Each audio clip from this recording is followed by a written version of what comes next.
Yeah, what were you saying? So You were actually planning to say something really nice, and those are rare moments. So rare moments.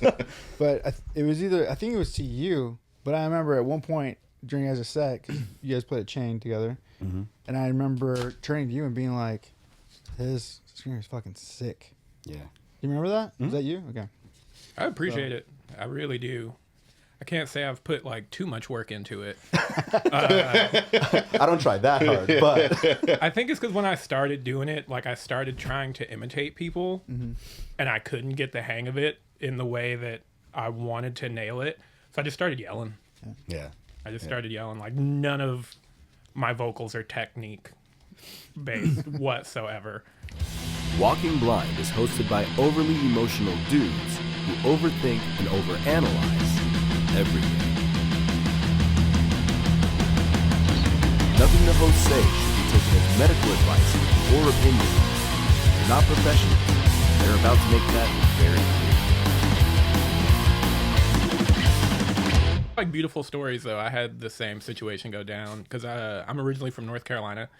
During COVID, I had to go back. I stayed with my best buddy Jose, helped him build his like in-home studio, and we hadn't got to write music together in a super long time. So we were like, let's just write a hardcore record. Ended up being an internet band, and then I like connected with some of the guys from Zulu, and that got me connected to like Move from where they're from, Boston, and they asked us to play a fest in New York. Okay. It was like we played 2 local shows because I visited back in North Carolina. We never we had to find people to play the instruments because I did the drums and vocals and he did the guitar and bass. And then next thing you know, we're playing at the Bowery Ballroom in like New York. Like, what are we doing here? And it was so awkward because like Jose is a super like technical musician. He's like, we have to play with in-ears. I'm like, that makes me want to fucking die. I don't want to do that whatsoever. Because I'm like, the whole show. And it was terrible because like Sonny from Hate 5-6 was there and he's filming all the sets. And I'm like, fuck, I blew it. Because at the beginning of the set, they had the mic wrapped around the stand a bunch of times. So the first 30 seconds is just me like... Like fucking churning butter just to get the... terrible. Dude, I feel that, and I learned. I don't care if it will ever take the mystique of like walking out on stage. I'll fucking now I have my own microphone. But if I see it, I'm like, no, I don't need to stand. Give me the plug it. I'll piggyback it. Mic's on the ground. It's fine. Or by the drums. Fine. Part of me wants to be a stand guy. No. I feel that. You know what I mean? Like, because when someone makes it look cool, I'm like, fuck, yeah, so cool. It's like rock and roll. Would you do a normal stand or would you do like 5-finger death punch stand? Get the fuck out of here. I do a Freddie Mercury. Oh, that'd be sick. The little like half boom, half boom thing. Dude, that's so sick. I love that. I don't care. I love it. But there is something about like the mic stand guys that make it look cool. Or you'll see dudes that'll grab the whole mic stand and fucking like you're like, is it Kubla Khan that has the music? They have a video where that's just on a mic stand. maybe. Is that Kubla Khan? Maybe. Like I'm long hair, envious. Matt? Yeah. I'm envious of dudes like Anaya from Zulu because he'll do like James Brown moves. Yeah. Like he'll grab the mic, spin, hit the splits, come back up, and I'm like, See, I can't do I love that. yeah, I love I'd that. hurt myself. terrible. Yeah, I fucked up my knee real bad last year, and it made me upset because I told several of my hardcore homies like we're in competition with each other to go the craziest on stage. Yeah. And for like 6 months we were playing shows. I was in a knee brace with a cane, which You could for the aesthetic, Yeah, it was kind of cool. Yeah. But it was funny because we played a show at a boxing gym, and these younger cats, they're in a band called God from the Valley. Okay. And after the set, their vocalist comes up to me. He's like, "Oh, are you disabled?" And I'm like, "No, I'm just injured." He's like, "Oh, because like I'm disabled." And he like holds up his hand. He's like missing a finger or two. I was like, Yeah.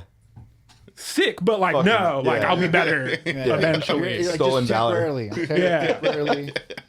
Temporarily disabled. Oh man. He caught me at a bad time. It's like when we played the Echoplex, we played with Fever, and for as long as Jason's been in bands, He's the most insane. he does the craziest things ever. Yeah. And I feel like I'm holding myself back in a sense because I'm scared to get sued. I am scared to damage other people's property. Jason doesn't give a He doesn't give a fuck, dude. Doesn't give a fuck. It's like I saw a video of them playing in like Belgium, and before a breakdown hits, they're just like holding it out. He gets off stage because everything they have is wireless because they got the money for that, you know. He runs across the entire field at the festival, Full speed. full speed, and he's fast. Gets on a Ferris wheel, waits to get to the top, drops the breakdown. I'm like, how do I meet that in someone's backyard? Dude. But what's crazy is like even back in the day when like Let Live, we played at that at the hookah spot. Oh, yeah, smoke spot. Fucking Jason's everywhere. Yeah. Like Backflips off of walls and the shit. Like, did you just run up that wall, pause on the ceiling, and then flip down? Like, I don't understand how you did it. So, what you said about Jason not giving a fuck. So it was like, we did a tour with them. We did it with Let Live, and the venue we were at, the owner's like, he's like, all right, he's like, we need to have a meeting I need to meet with all the bands, and we're like, what the, okay. So he's like, the curtain behind the drums, don't fucking touch it. Come through the back. I don't even want you guys carrying shit through it. He's like, protect this place, like this blah blah. It's like a shithole, dude. Like the place wasn't like that nice. Curtain was the nicest thing there. Yeah. And he said, he's like, the ceiling's low, so like watch, don't throw your guitars up. Ceiling's super low. Jason's taking notes. First song. First thing Jason does is like they start. He like jumps off the monitor and like Superman punches the roof. It's like so, and right away everybody was just like we're just dying laughing. Yeah. And then like in the second song, I think he like jumped over the drummer and like grabbed the curtains and just took the curtains down. Like it's like the most like disrespectful shit, but it fit. And the owner was losing his mind in the best way. Yeah. He was loving it. Of course. Yeah. Like, cause we were just like, oh shit, we're like, no one's getting paid. We're gonna get fucking kicked out. And the owner's just sitting there, just like losing it, like couldn't believe Jason. He's never seen nothing like that. No. Yeah. Yeah. And At the end of the day, everyone wants to see a show. Yeah. Yeah. And people are going to remember your venue and that performance. Yeah. Yeah. I was at this spot and they did this shit. That's it. And then, dude, can you imagine having to follow Jason? No. Thank God we opened. That's had why to we do always that played shit, before. dude. I had to do that Yeah. shit. I was just like, what's up, guys? We're From Riverside. not gonna be that fun compared to what you guys just witnessed. Yeah. Yeah, you guys kind of fucked up on that one. Yeah. Nothing to be done there. Jason's a freak of nature. Yeah. There's some. I try my best. I'm not at that level, obviously, but like I very much try to prioritize putting on a show. Yeah. Like I pay attention to like a lot of my friends that are in the scene. Like every popular mosh video you ever see, Corey from Move is in his purple camo shorts, Yeah.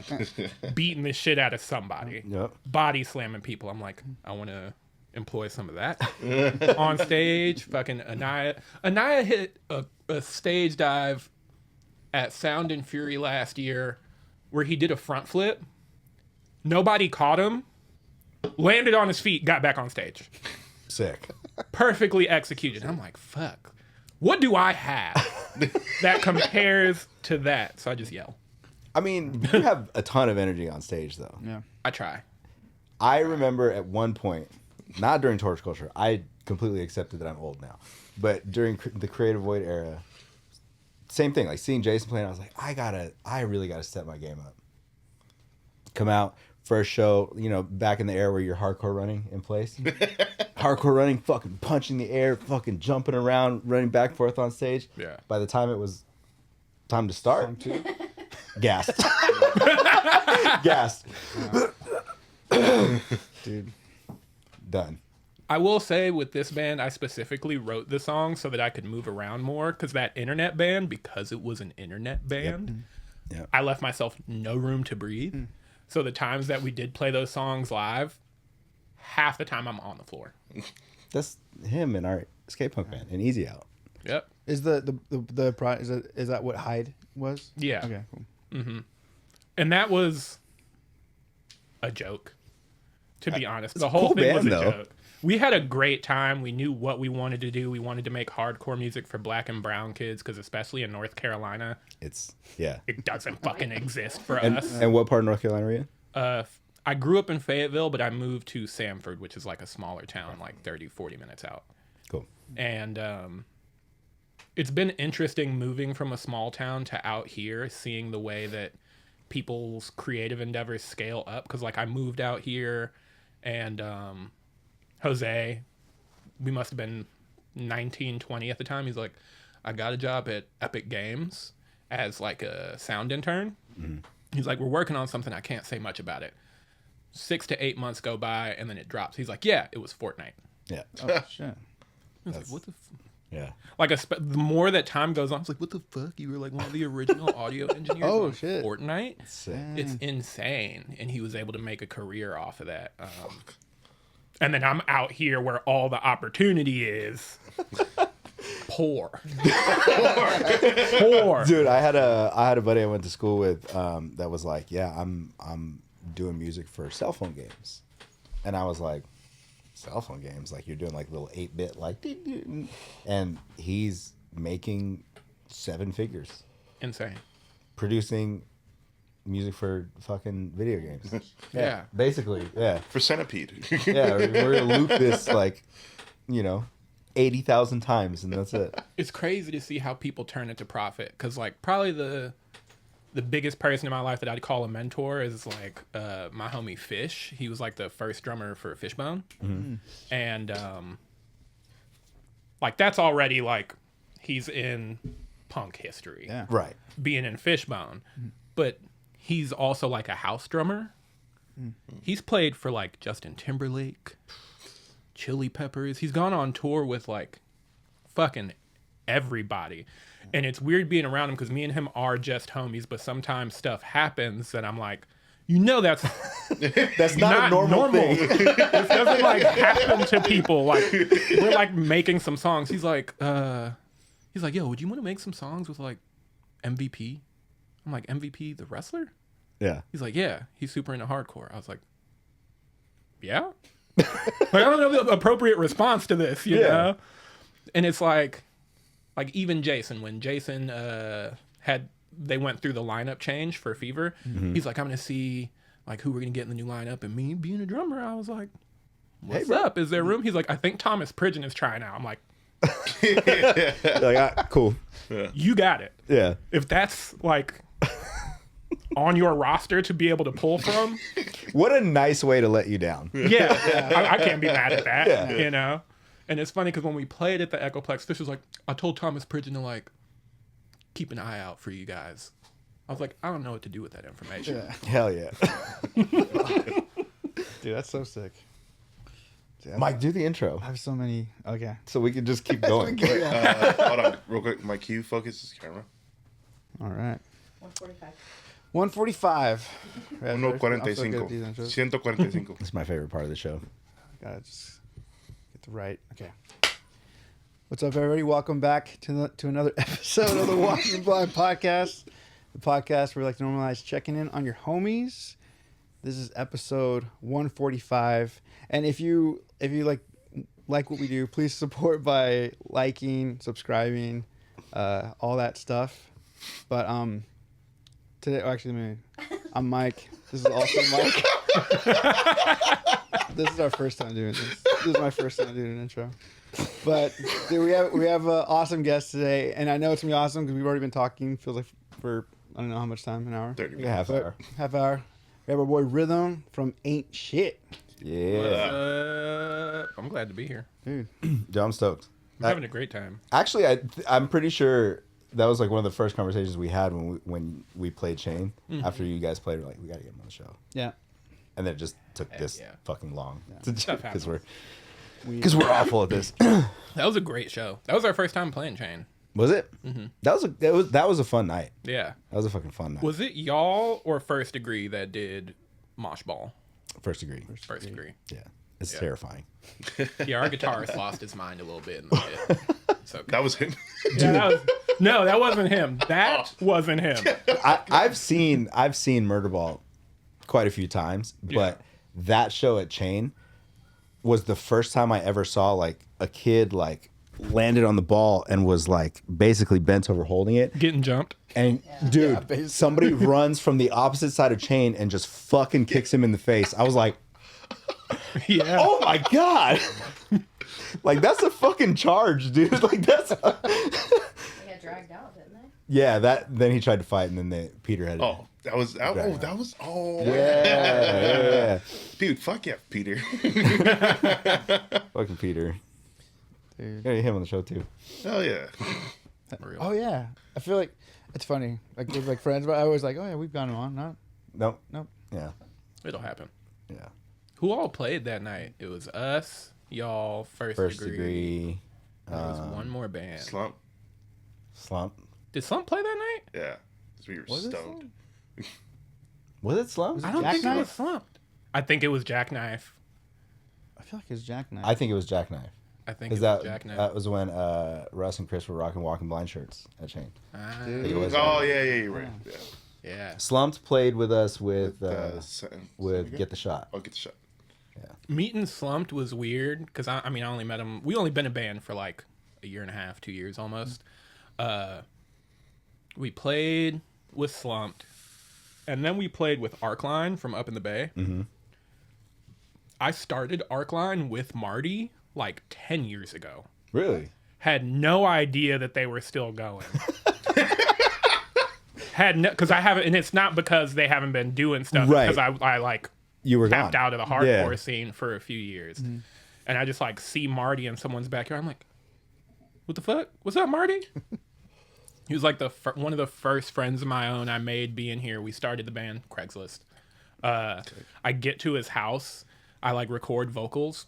He's got Hoods posters up everywhere, and I'm like 19, fresh out here. Yeah. And I'm like, did you like follow them on tour or something? Like, he's like, no, I'm the sub-in bassist for Hoods. I'm like, that's a big deal, dude. Like, I'm from the middle of nowhere. I've heard of you, you know?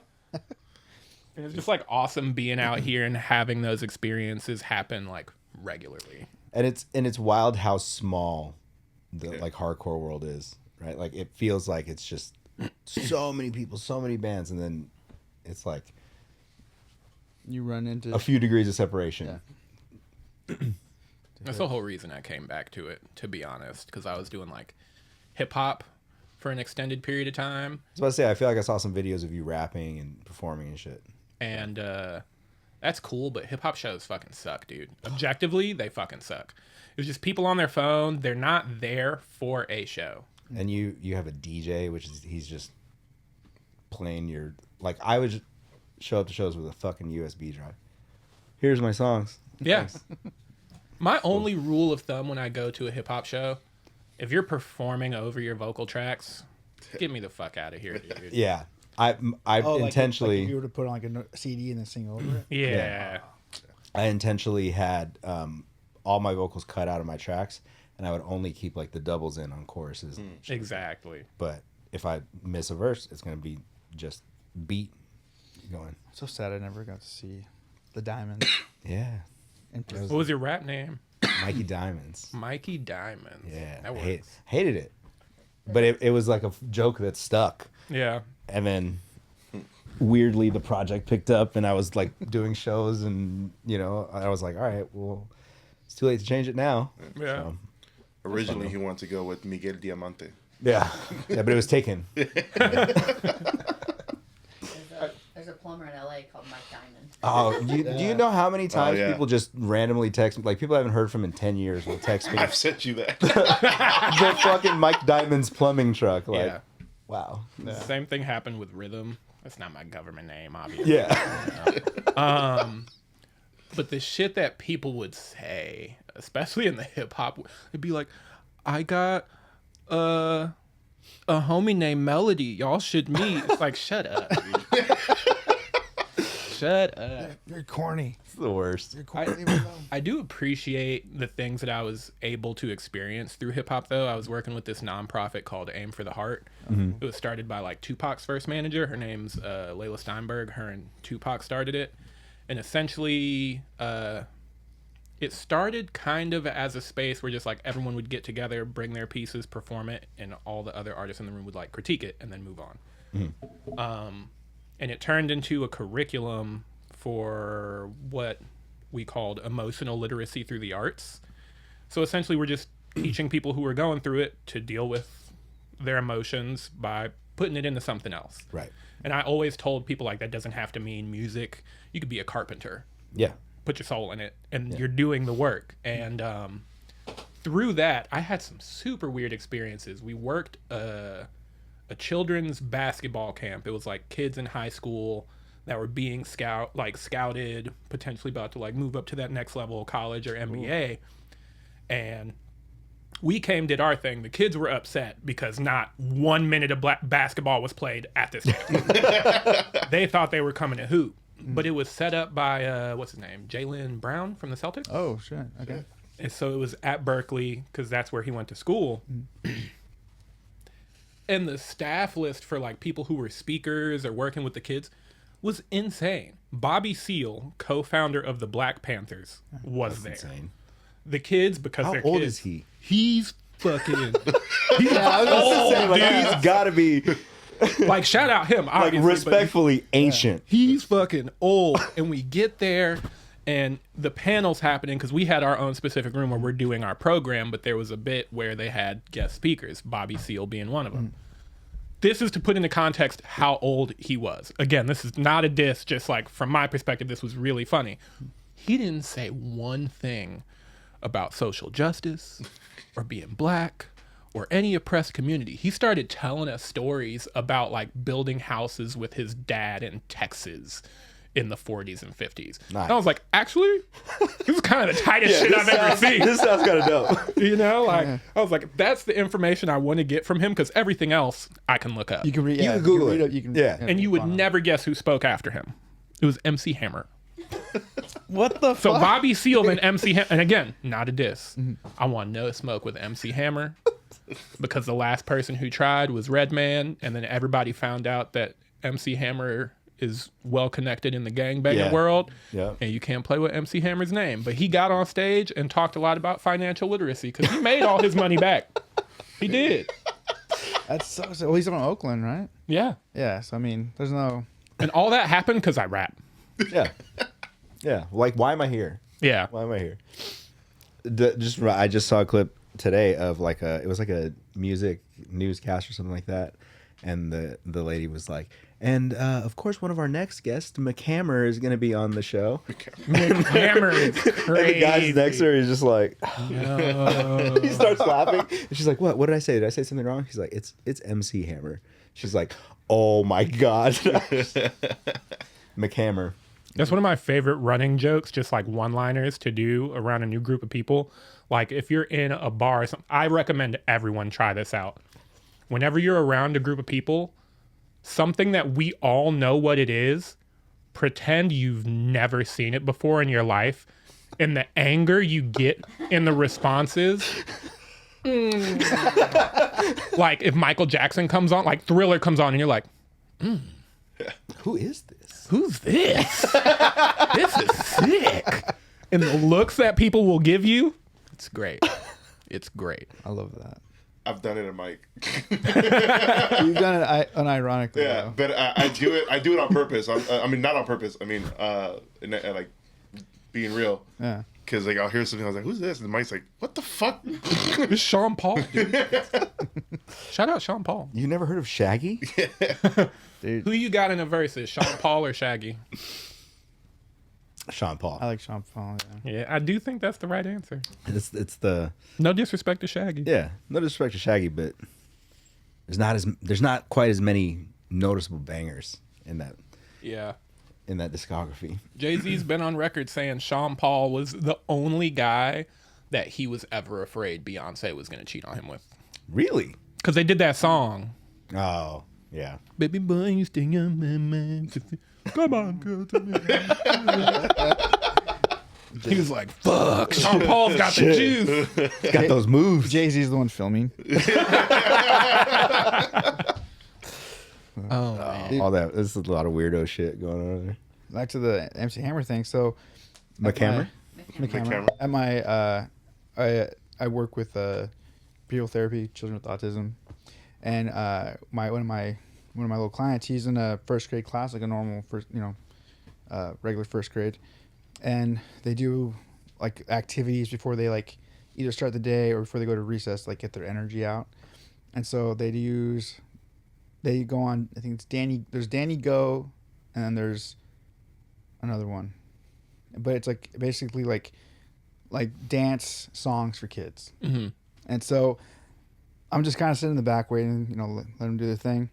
And then the song comes on and it's Hammer Time, but like little kid version.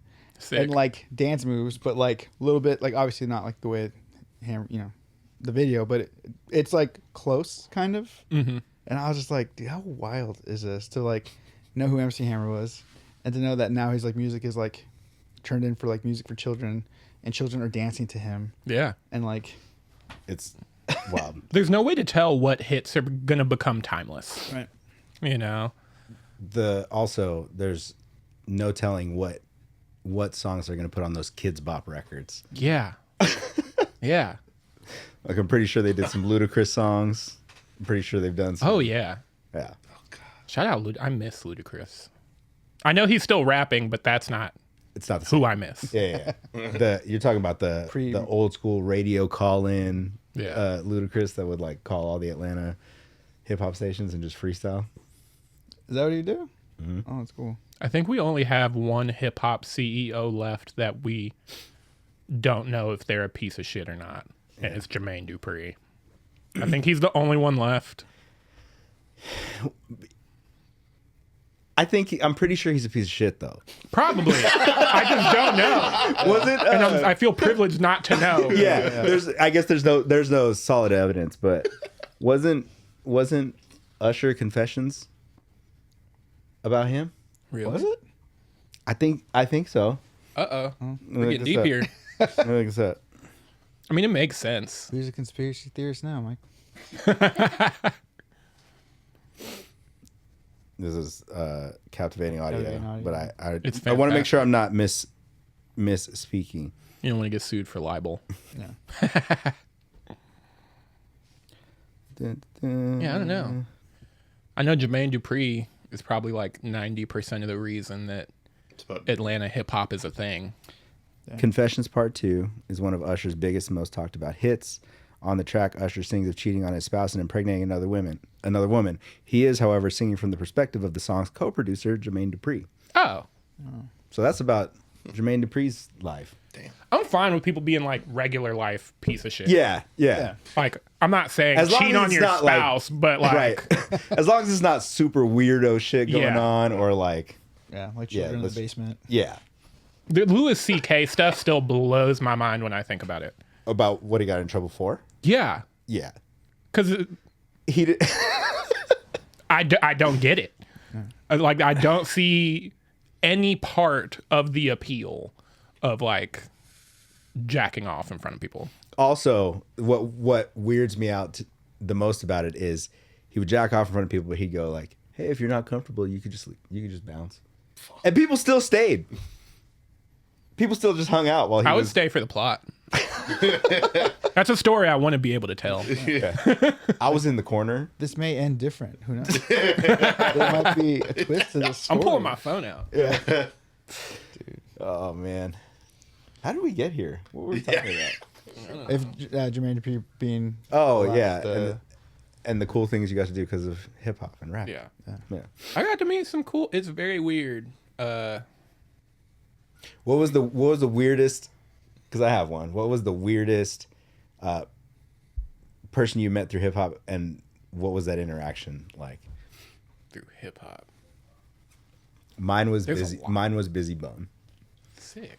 and he was so high Yeah. that I don't even think he understood that we were performing on the same show. He's not one of the ones that went to Yeah. Jesus, though, is he?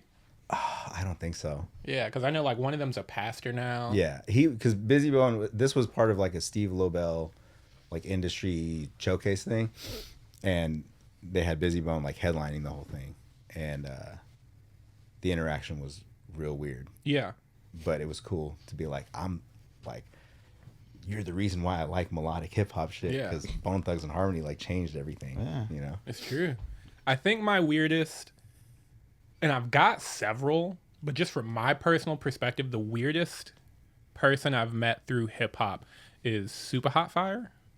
Okay. You remember the battle rap guy from YouTube? Yep. Like, here's my number. Psych, that's the wrong number. You're a victim. Yes. I worked at a weed shop, one of those like trap shops. Like, I think it was close to Compton, and I'm working in there, and there's this guy that comes in, and he's come in like 3-4 times, and I'm telling my coworkers, I'm like, is that Super Hot Fire? They're like, nah, that's not him. And then one day, I just muster up the courage. I'm like, anybody ever told you look like Super Hot Fire? He's like, yeah, Yeah. that's me. That's sick. And I like get to chopping it up with him. He's like, yeah, I'm trying to like actually work on music, not just from a comedic perspective. He's like, send me some of your songs. And he liked my song so much that he like wanted me to help like anchor him in like making music. We tried to make one song together. He has explicitly said he's not a rapper, is the nicest way I can say how it went down. But I will say since then, he's gotten a lot better. Even in the like rap battle skits that he's dropped in the last like 3-4 years, because he's had that resurgence where like he's battling like NBA players and famous rappers now. Yeah. I don't know if it's him writing his bars. There's some solid ones in there now, you know, like the original skit is a joke, but the bars have upped a lot. It's always bothered me when you know that people can grow and your vocabulary can change, and Yeah. but then sometimes you hear somebody rap a line and you're like, you didn't write that. Yeah. Yeah, that's not you. There's No. no way. At least one of the homies was with you and was like, I'll be dope if you said this, Yes. and that's what came out. And I will say, I feel blessed that genuinely I feel like I've been able to meet and kick it with the people I consider to be the greatest lyricists in the world. Like, I got to meet Tebe Earl Sweatshirt once, Okay. maybe a few times. Super solid dude. Yeah. Super solid dude. And one thing that I learned very early is no one wants you to tell them that you're a fan if that's what most of their public interactions are. So like just as common practice now, I pretend I don't even know who the fuck the person is. And that goes a long way, I've found. Because the only time I've ever blown it is I used to work at Subway in Encino like 10, 11 years ago. Dave Grohl came in. Whole place is packed. No one recognizes Dave Grohl. The only... Which is weird. Super weird. And I'm like walking through that like tiny area of space where the employees can come out from behind to like restock the chips. As I'm walking past the register, I like turn my head to my left, and in my head I'm like, that looks a lot like and I freeze in place, and he sees me, he knows exactly what's going down, and I just like lean in and I'm like, I don't want to make a scene. But I'm a huge fan. And he said the smoothest shit ever. He leans in and he's like, thanks for not making a scene. And then he took his tuna sub and he left. I was like, fuck. Damn. That's a cool interaction. Yeah. That Right? is cool. He seems super chill. I couldn't imagine that level of like celebrity. You know what I mean? Like, Yeah. it's weird enough if somebody knows who I am from this podcast, Yeah. right? And people are like, oh, I watch podcast. You do? Sick. I'm terrible Sick, with man. compliments. I feel you. I'm awful with them. But then, like, imagine that level of where, like, you can't even leave your house to go to Subway because 38 people are going to stop you and just... Nobody knew who he was but me. That's crazy. Yeah. That's crazy. I'll blame it on the like age range of the people in there. There's a lot of like way older folks in there. It makes sense.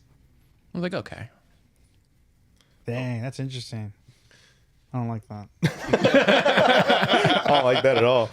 I think it's interesting when famous people decide to like be in public and not hide. Like I met Andre 3000 once. He's dressed like Andre 3000 everywhere he goes. He's not hiding. And he's like my height. He had on like bright overalls, you know, with the hat and the whole thing. Super chill guy. Two things. The outfit that he wore in the Rosa Parks video, I was like, I need catcher's gear Yep. just to go out in public in because this shit is so dope. And then two, all I think of now when I hear Andre 3000 is that Key and Peele sketch where like Big Boy's buying coffee and somebody's like, I'm a huge Outkast fan. And he's like, oh, thank you. Like, when are you guys going to reunite? He's like, I don't know about. And then fucking he comes in with a flute and like that's all I think about now when I think of Andre 3000. But dude, Outkast, that there's an old documentary where they're talking about like Dungeon Family and everything. Yeah. And they talk about how the reason why they have so much energy on stage, I've talked about this before, is they would make them run and rap their lines while they were running. Yes. Until they could run miles, just spit bars back and forth and like not be out of breath. Yeah. And that was always to me like, oh, so that's what I have to do. Like I just have to. It works. I'm not going to do it. Yeah. I'll tell myself every day, this will make me better. My life will get better if I do it. And I'm not going to. I know I'm not going to. Dude, when I used to do it. yeah, Really? we both used to do it. Yeah. Not anymore. Yeah, I used to do minimum 2 miles, but like I'd seen the set, I'd seen our set, and so it was like, yeah, it's the most in shape I've ever been in my life, but also, like it made being on stage touring like just a lot easier just to get through the songs. Like That's real. it's like that like if you can for I don't care the genre. But if you can like get on the treadmill and go and do your whole set, like it's a hack. It's a life hack. It'll change how you like the next show. It'll be Yeah, I got asthma. My cardio is okay. in the dumpster. The one thing that he got me on too is the elevation mask. Yeah. Like screaming while you have the elevation mask on because you really have to fight to fill your lungs with those. I like was in Colorado a few months ago with my girlfriend. Thought I was gonna fucking die, dude. Just the elevation. Terrible, dude. Terrible for me. Have you played a set up there? No. Rough. Dude, it is rough. Yeah. But what was always cool was the next day. Because on the next day I felt invincible. I felt like I wasn't even tired at all. But like Denver shows were like Oh yeah. Let's just keep it out here.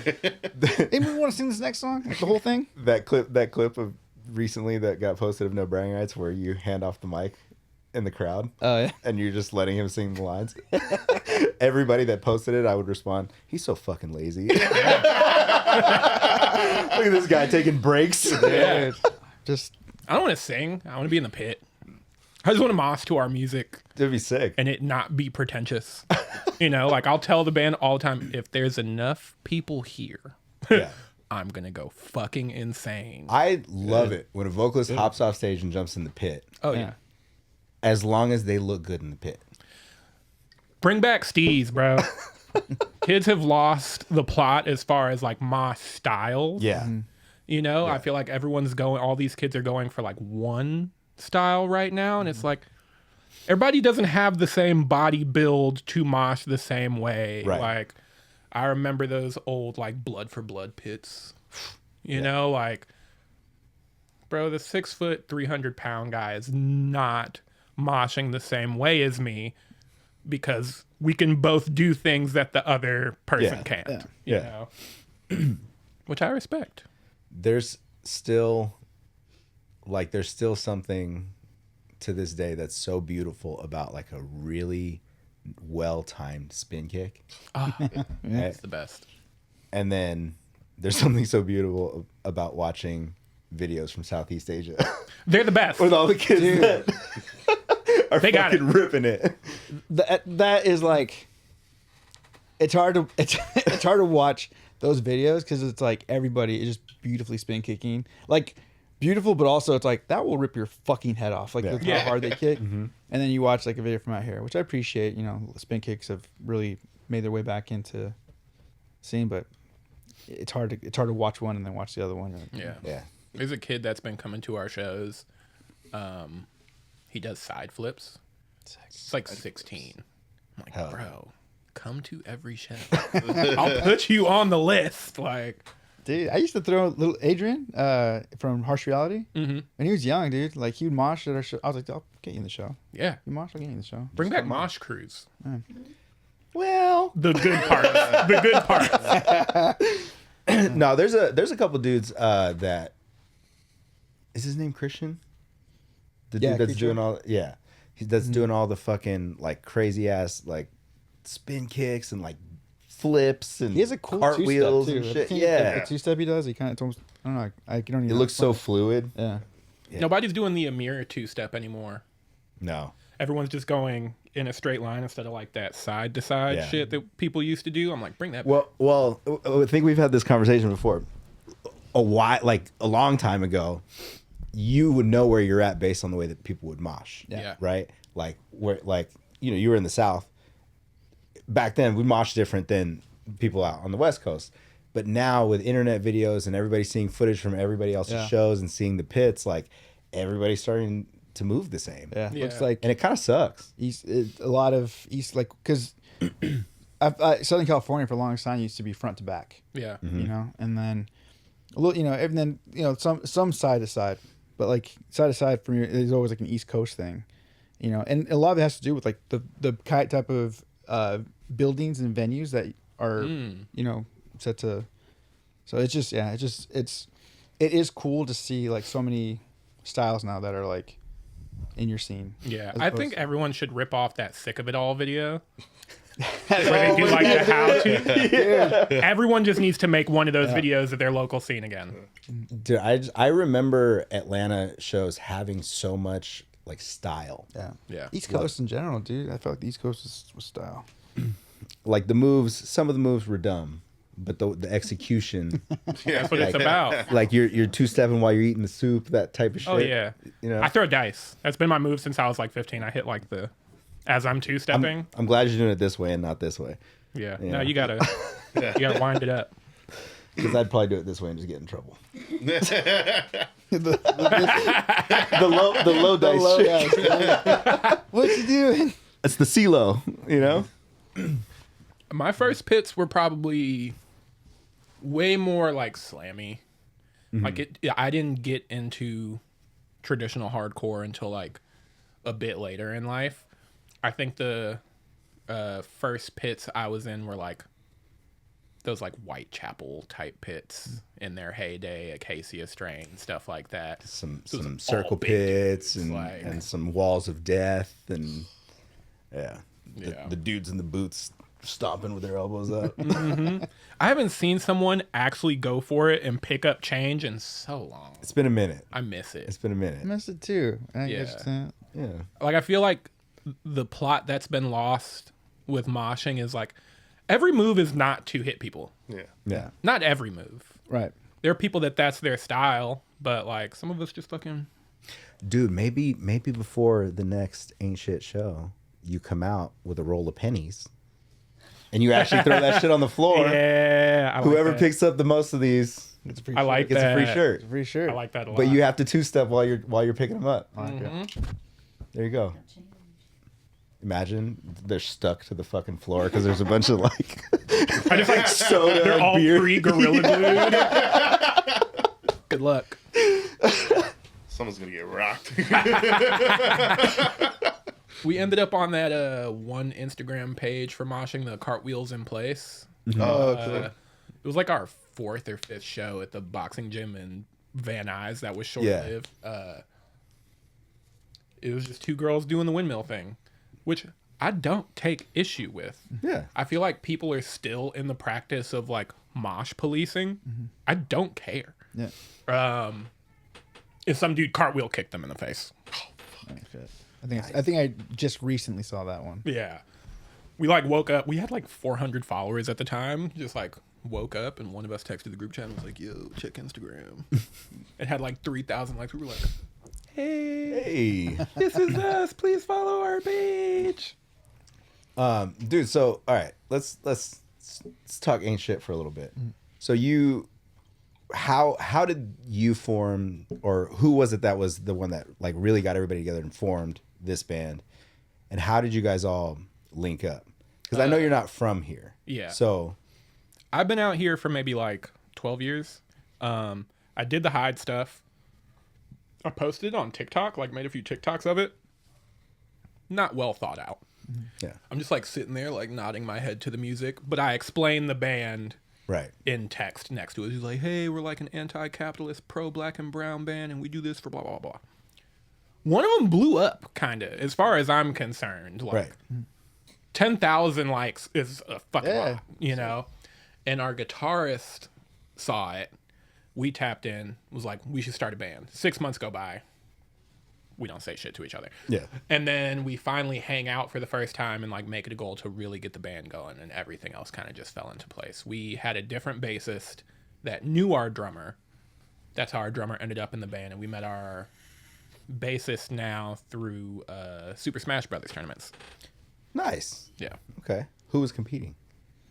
Bison, our guitarist, and And the Matt, the our bass bassist. They would love to be like, "Oh, Rhythm's been in the comps too."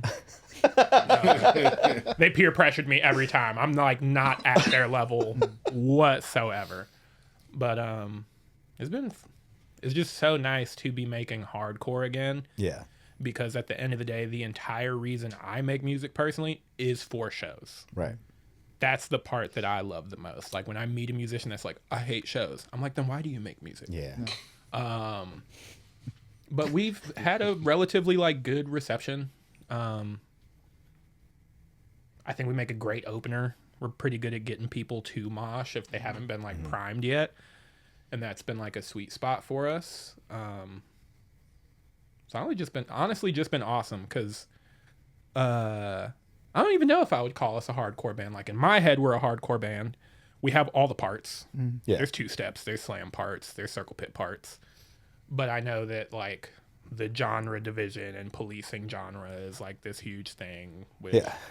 none of us in the band care to do, and all the other bands tend to not give a fuck when we're on a bill either. Right. So we're just trying to tour.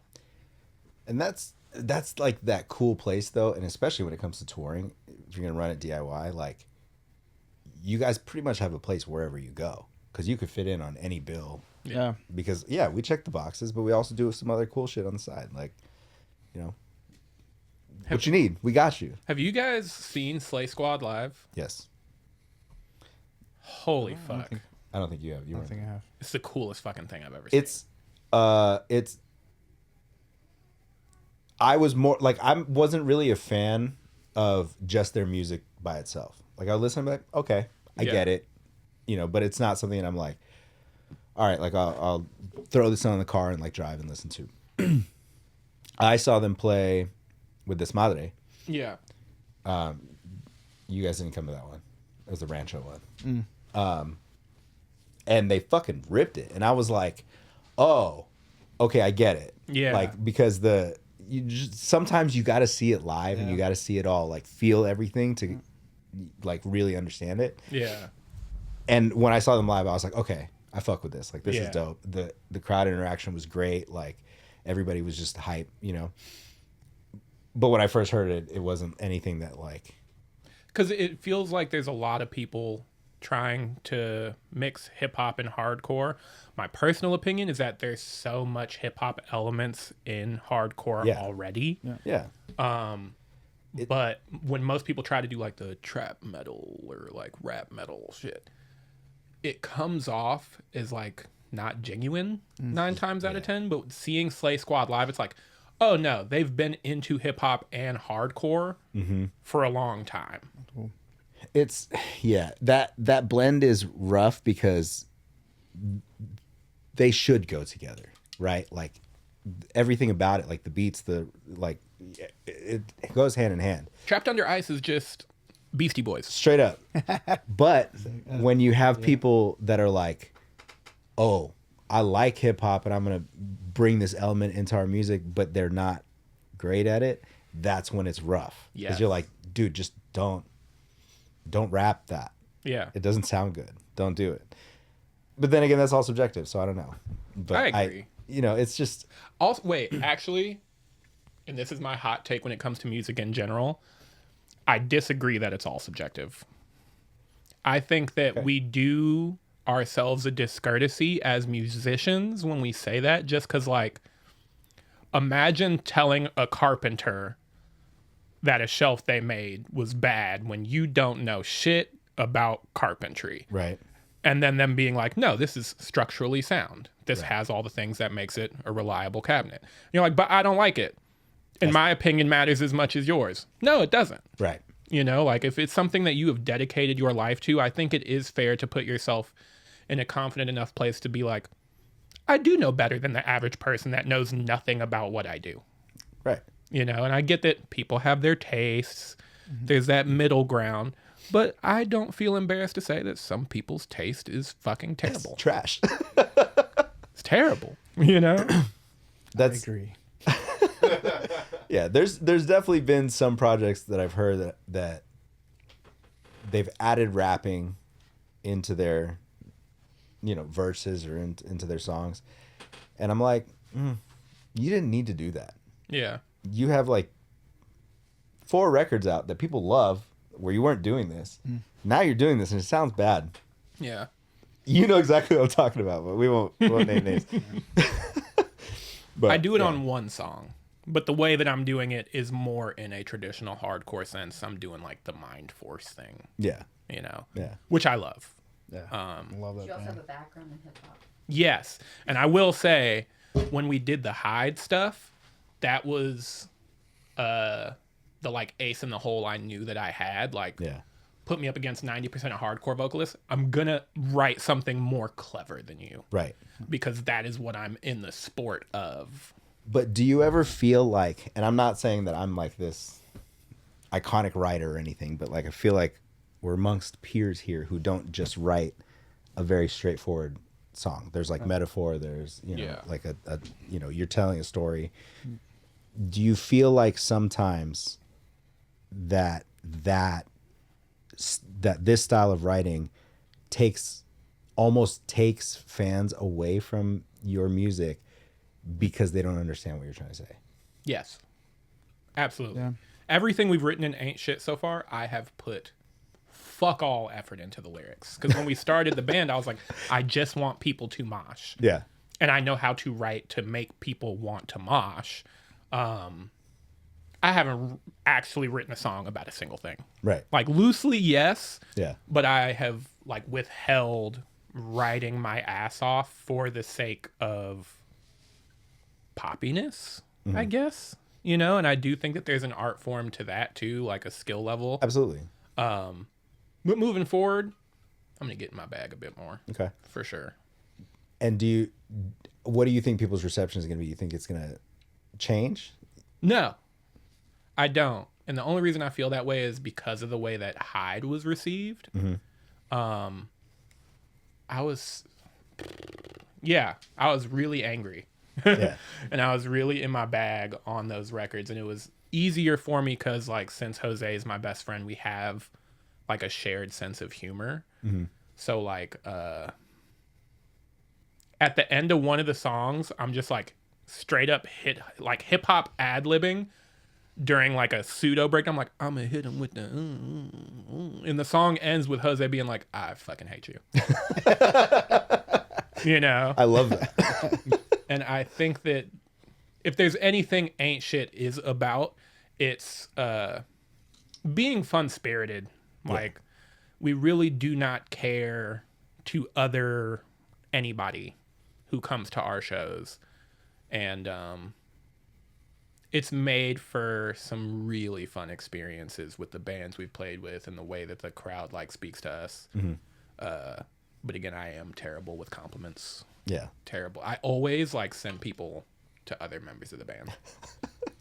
Well, dude, you said something earlier that I respect, and I think it's a good place to be because, like when you said like you like to be the opening band and basically set the tone.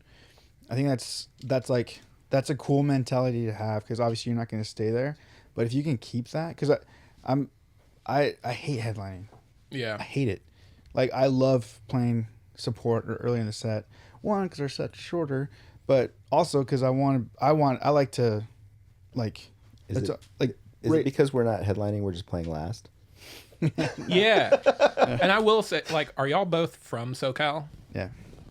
I'm sure you've seen during touring, but like out here, something I've noticed is like people do this shit where they come for their homie's band and then they leave. Yeah.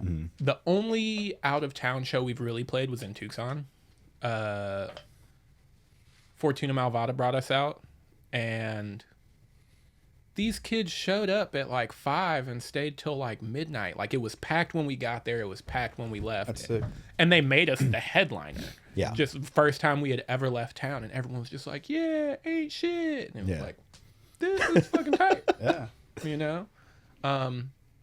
I do love opening.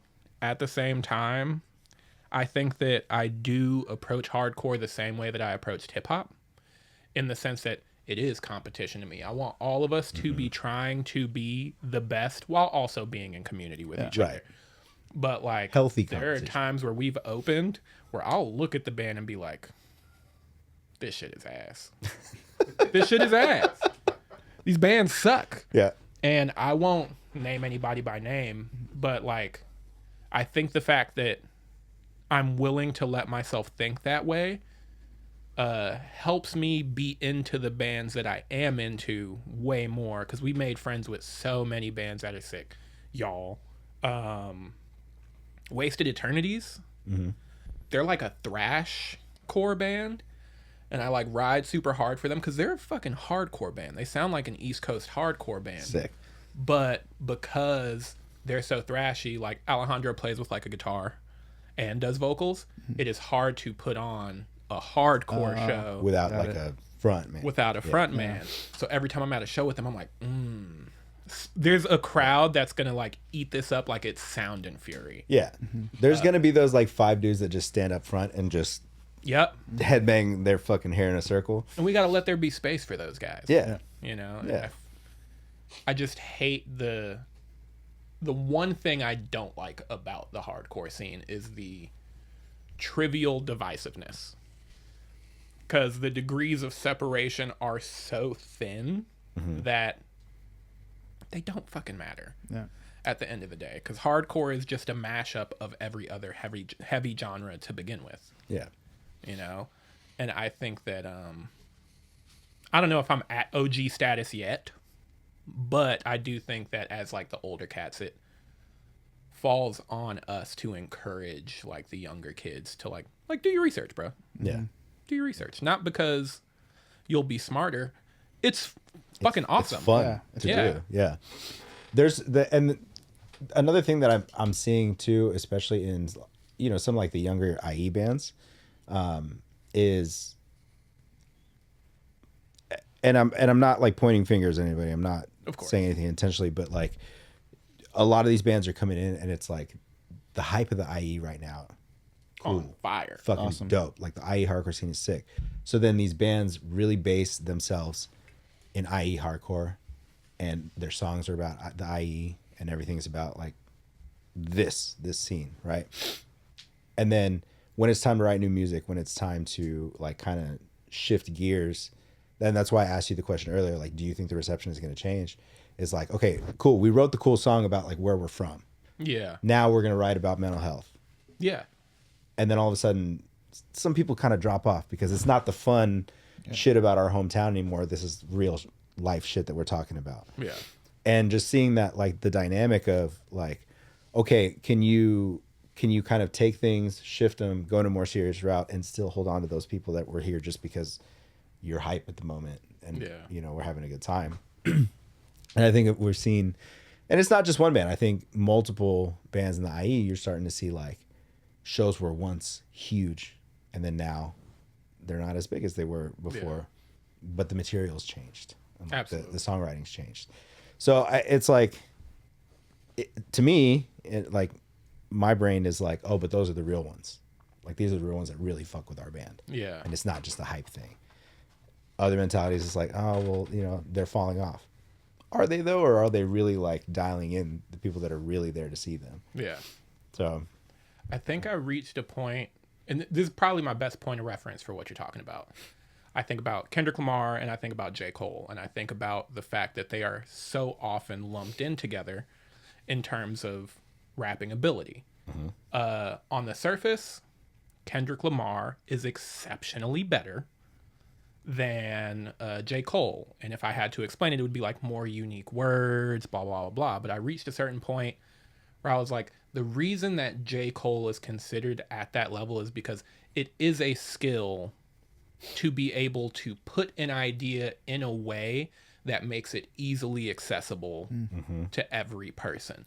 Kendrick Lamar will drop a bar about some shit you know nothing about. Him talking about Tams, nobody in Rhode Island knows what the fuck Tams is. yeah, But the way that J. Cole writes is so easily accessible to anybody anywhere on the spectrum. yeah, And it's not to say that Kendrick Lamar can't do that, but those are two different skill sets, you know? And it's like, we've all had those moments where it's like, we'll write our ass off and say the craziest shit we could ever think of. And then we also have the, like, our intro song, all I say is we ain't shit.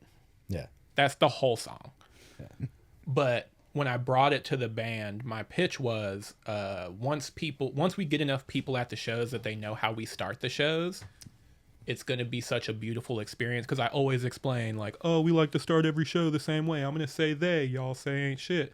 I'm going to say y'all, you say ain't shit. Then I'm going to say we, and we going to get it started. That's how we start every show. I have to give that spiel. At the moment that I stop having to give that spiel, we made it. yeah, You know? yeah. Where I just come out just like, they, and they already know to do Everybody it, knows. Yeah, then we're cooking. And I can write my ass off, but that moment is just as valuable as the dumb shit, yeah, you know, that we can all connect on.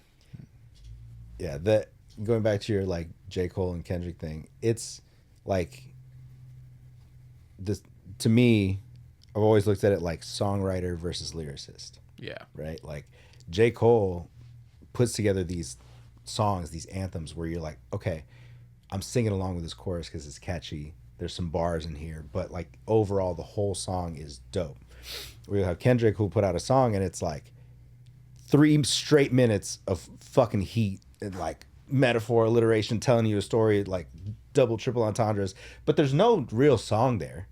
He's just fucking going. Right. And that's kind of like one of the big things or one of the big arguments when it comes to like Eminem, for example. Yeah. Hell of a lyricist, but also a hell of a songwriter. Yeah. Like there's so many anthems and catchy things in there that you can attach to. I hate songwriter Eminem. I miss lyricist Eminem. That's just a personal taste thing, but like I tuned out completely.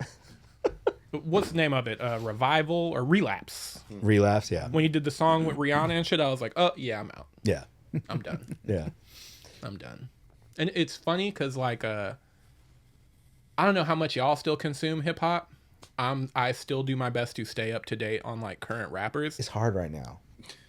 Baby Tron is potentially the greatest rapper of all time. Because the way that he delivers, you can tell genuinely bro is just writing entendres in a journal. His flow don't always switch that much, but the bars are like he gets arrested. His mugshot gets uploaded with his government name. They're like, oh, he's got a founding father name. That was the joke on the internet. Right. He dropped a song called Out on Bond where he addressed it. He said, say I got a founding father name, my pocket full of them. Fucking sick. You got it. I still live for those like moments listening to hip hop. See, That'll this- never get old for me. This is why it's so hard right now to follow modern hip hop, because that is dope. That's what should be up here. But then instead you've got like Dave Blunt's sitting on stage with a oxygen tank because he's like overweight and basically dying, Yeah. sipping lean, and his songs are just outrageous. I'm not even. I can't even quote lyrics from his songs on I'm the not show. even Christian, but Dave Blunt's for sure sold his soul to the devil. That's just like one of those things where it's just like, and he's dropping like homophobic slurs in the song too. And the internet's just like, I know you're talking about now. It's like, let me say the cup 36 times and then give you like 3 slurs back to back and then talk about the cup again.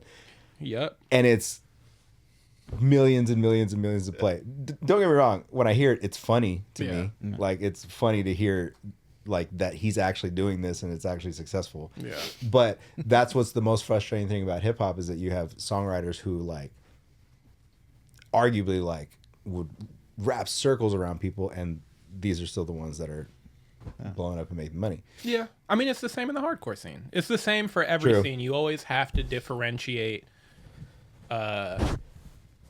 just like stuff that's actually cool from what your algorithm is going to push to you. And it's harder now because everything is in our face all the time. But the same thing happened. People hated MC Hammer. Yeah. Him and Kid and Play were considered like some of the first like sellouts. Right. You know? Right. But that'll always happen. And I don't even have a problem with selling out if the skill's there. Right. You know? If you can back up what you're doing. Exactly. Fuck it. I'm trying to think like mainstream rappers that I consider to be skilled enough to be at that level is very far and few for me right now. Yeah. There are people that aren't at that level that I think should be, but not the other way around. Like my hip hop hot take is we lost the plot when Kanye and Lil Wayne used auto-tune for 808s and Heartbreaks and Lollipop. I didn't have a problem with the auto-tune. I love T-Pain. To this day, what's the main 808s and Heartbreak song? Wasn't it Heartless? Heartless. Yeah. Dog shit. That's my hip hop hot take. Dog shit. It Massive song. Sounds like an 8-year-old made it on fucking Fruity Loops. Yeah, the beat is terrible. It's so bad. Yeah. And it's funny because we could blame it on the beat, but we've all heard "Single Ladies" by Beyonce. Have you ever heard the beat for "Single Ladies" isolated? It's like claps. It is the worst beat you've ever heard in your life, and somehow Beyonce. Can you pull up the beat for "Single Ladies"? Like, it Just the really is a instrumental. musical Instrumental only. anomaly because when you hear it, you're like, who the fuck walks into the studio and is like, I got something for this?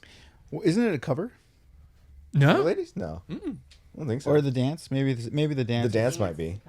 Dance is probably a cover. Just play it in your mic, Jesse.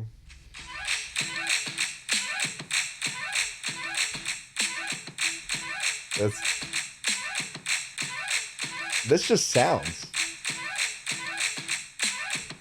It sounds like loading screen music. Like a door opening. There's nothing here. Skip it a little. It's That's the whole song? beat. Holy shit! Okay. It does not change. There are some songs out there though that like when I listen to them, I'm like, yo, this person was just did like 6 lines of coke and just came in and fucking made Locked instrumental. Locked in. Like the that 80s.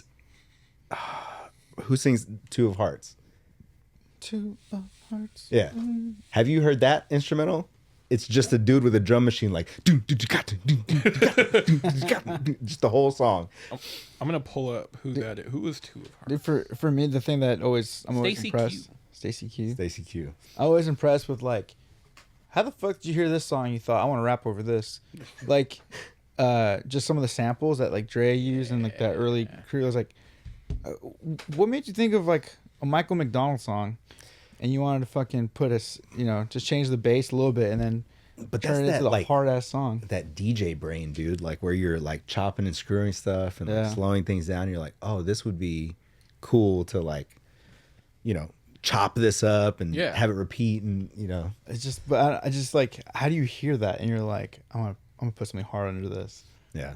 How do we feel about Rick Rubin as a group? under the context that he'll tell you flat out, like, I don't know a fucking thing about music. I don't. That play was instruments." crazy. Yeah, that's insane. That was crazy. Is having a good ear a skill? Because if it is, somebody please give me a fucking job. I would love to be in the studio and be like, that sucked. Do this instead. I don't know. I've tried to figure this out. Like I really have. I've sat down. I've watched documentaries and things like that.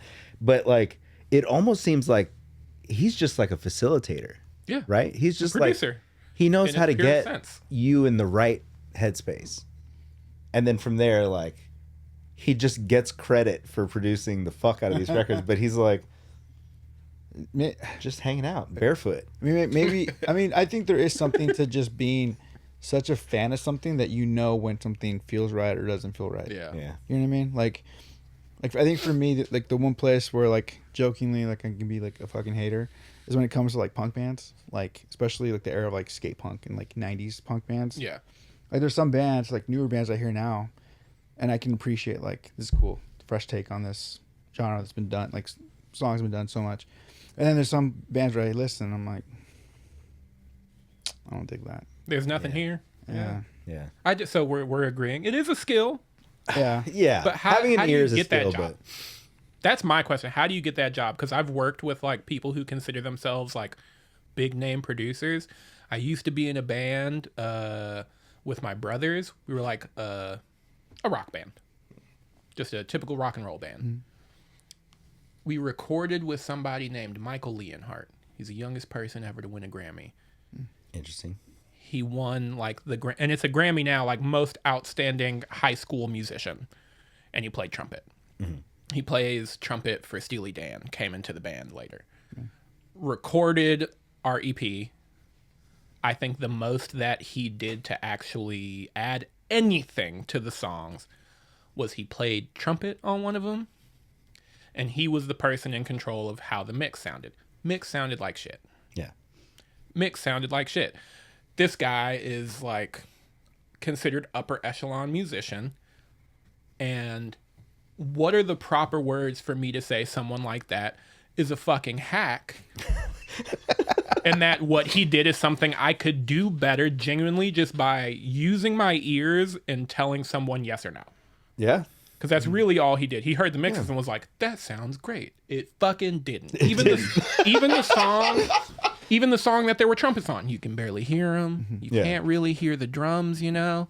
And it wasn't the fault of the band whatsoever. I understand wanting to work with bigger names, but I think that, maybe to answer my own question, the way that you get that job is going for it. Yeah. Call out the bullshit, you know? And we weren't in a well-positioned enough place to be like, Nah, bro. tell our label like, hey, we know you spent a lot of money on this, but this shit fucking sucks. And what did he win for?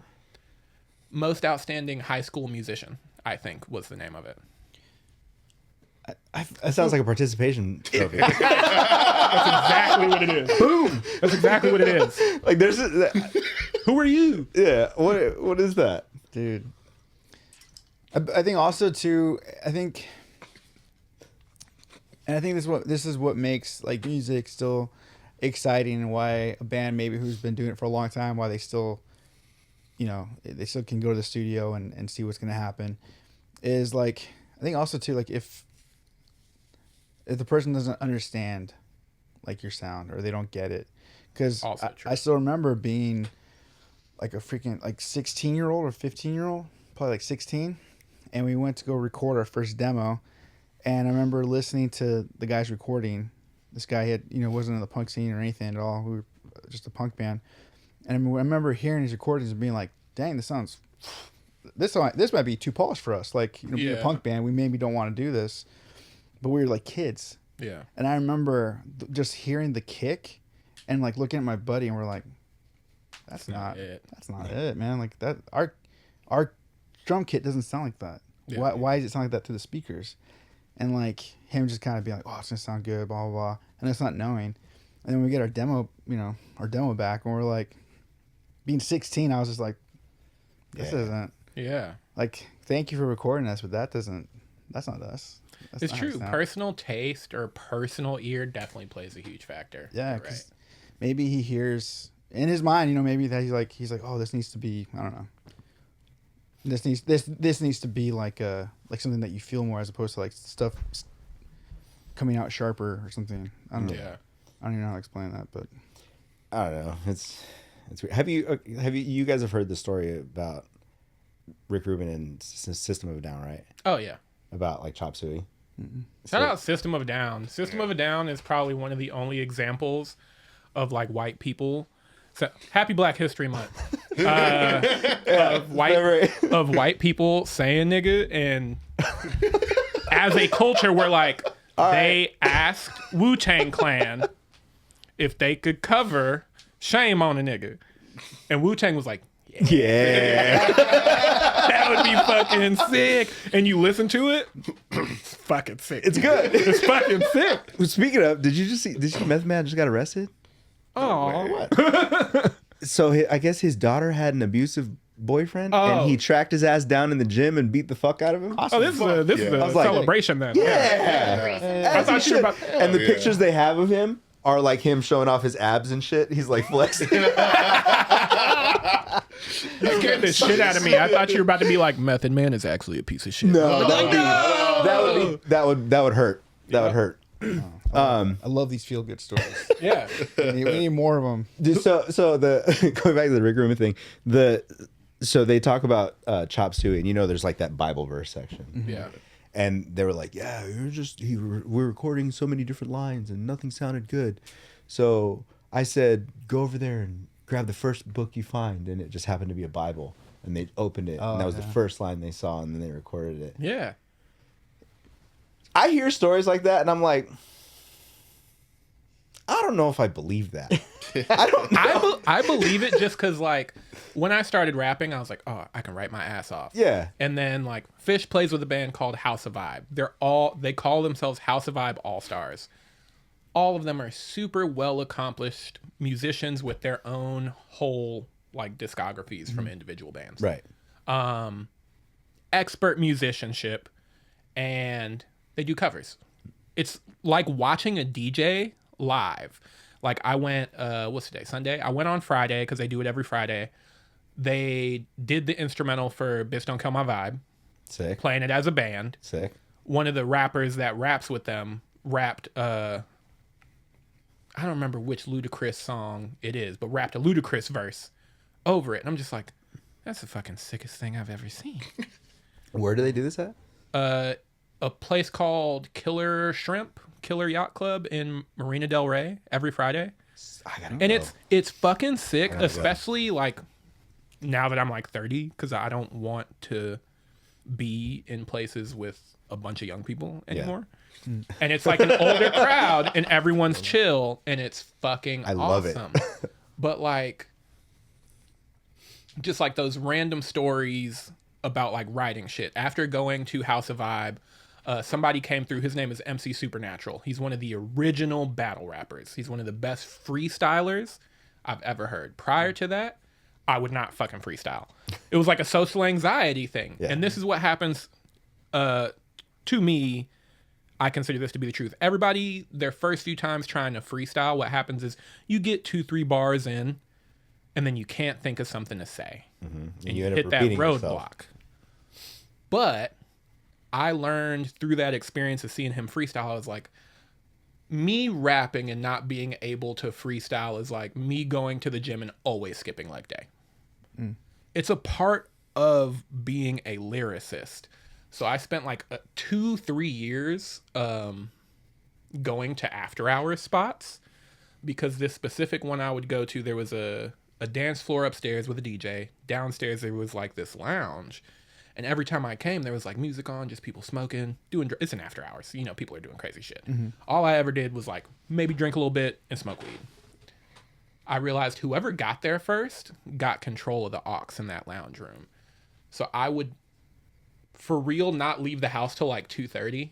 I would go there, be one of the first people there, get control of the aux, throw on beats, and it became the freestyle room. That's sick. And what I realized is the second you run out of something to say, look around. Somebody will pick it up. No, I just mean like if I start rapping, I run out of words. If I look around in this room right now, I'm like, oh, Batman mask. Batman's my next bar. I can make that work. And that's why I believe those stories, because genuinely, you can end up doing the sickest thing you've ever done with the most random prompt. Because I know that over the course of those 2 years, there were like a few famous rappers that showed up sometimes, and they'd be like, bro, you're so good at rapping. And I'd be like, I don't remember a single fucking word I said while I was rapping, but it just felt like working out. Yeah. And I think that that helped my writing process a lot. Yeah. Because I think that most people's hurdle creatively is self-judgment. Just like critiquing yourself and holding yourself back in a way that like you don't allow yourself to get past your failures to be better, you know? Because every song is not the song. Yeah. And that's okay. And the coolest thing about freestyling too is that like once you get started, even if you are awful in the beginning, most people are. Yeah. The more you do it, the more you get like better. You get that experience. You get a bigger vocabulary. You have more shit going on in your brain. Your brain responds quicker, and all of a sudden you're going line for line with people that you used to look at and go, damn, I could never do that. Yeah. And it's just about like you just kind of have to let go and get rid of like the ego of like, oh, what if I fuck this up? Because the only reason I got like semi decent at freestyling was because one of my exes fucked the whole football team, and so they all used to come. No, just kidding. No, but like That's a crazy catalyst. no. So like we used to have like a bunch of our Which one was this? a bunch of our homies would come over, and there'd be like 5-6 of us, and it was like somebody would start rapping, and as soon as you could see they were starting to fall off, somebody else would pick it up. Yeah. And it was just a circle. Like you just keep going, and then all of a sudden, somebody else falling off, and you're like, oh, I got this. You jump in right back into it next line. So it was like, it just in the end made me a better writer, just because now I'm thinking differently. I'm trying to find different words to use, or like I could, we're gonna call it a bag of chips, or are we gonna call it something completely different, right? So it's cool, man. It's like helps. Everybody can rhyme. Yeah, It's not that hard. And staying sharp on it. I actually talked about this weekend about how I miss when I was like, when music was my all-consuming life, and I did it, and That was your fault. even if we weren't gonna be writing, I was always writing. Like in my mind, I'm always writing. I was saying how my vocabulary for the time that I was like active in music was like, it wasn't that I was like using big words, but I was good at what I had, because I was constantly trying things out in my head, and I was constantly like, oh, that could be, I'm gonna put that in here, that could be used for a song, or like hearing people talk and like rhyming in my head. But when you guys talk about freestyling, dude, it's like terrifying to me. It's so, the second that you stop letting yourself even be capable of being embarrassed, it is the most fun thing ever. Like I loved starting freestyles as like a shock jock. Be like, I walked up to my homie and slapped his booty. The whole room's like, whoa! But then everybody's locked in on what I'm saying, And it just becomes such a fun mental exercise. Because, that person that was freestyling, again, his name is MC Supernatural. He's considered one of the OGs of hip-hop. He is considered probably I think he holds the Guinness World Record for longest freestyle. Sick. How long is that? Hours, I It's think. got to be. And Yeah. the first time I saw him perform, I was coming to House of Vibe just to take pictures. He does this thing when he performs. He's like, everybody in the audience, pull something out of your pocket and hold it up. He freestyles about each item. I'm holding my camera. He grabs the camera out of my hands, raps about it, like clicks a picture of me, hands it back. I was like, that's the sickest fucking thing I've ever seen. Yeah. I genuinely could never consider myself as good as him unless I try to get good at this thing too. And that was the moment where I decided, like, all right, I got to get in the gym. I got to do leg day. Yeah. Have you guys seen that he's a white dude, and Harry Mack. Is that who it is? The What guy. they're pointing out, they're giving him stuff to rap about, and he just Yeah, well, there was a podcast with the dude from Impractical Jokers, one of the guys, Sick. and so they're talking on the podcast, and I think it's like an hour, almost hour and a half goes by, and at one point the Impractical Joker guy, he starts talking about this rapper that he like is obsessed with because of how he can just point to stuff and he does it, and so then the host of the podcast is like, I was surprised for you, and he starts playing audio, and it's that guy rapping, but he's rapping the entire podcast up to that point. Jesus. What the fuck? And it's like freestyle, and then when he pulls the curtain, he's literally doing it right there, like in the same, like he was behind like a little curtain, Yeah. and he was just listening, and he did this whole freestyle Fucking of the podcast to that point. So he had made notes, I guess, and then just when it was go time, he went. It's amazing. Can I go pee? Yes. Actually, I'm gonna join you.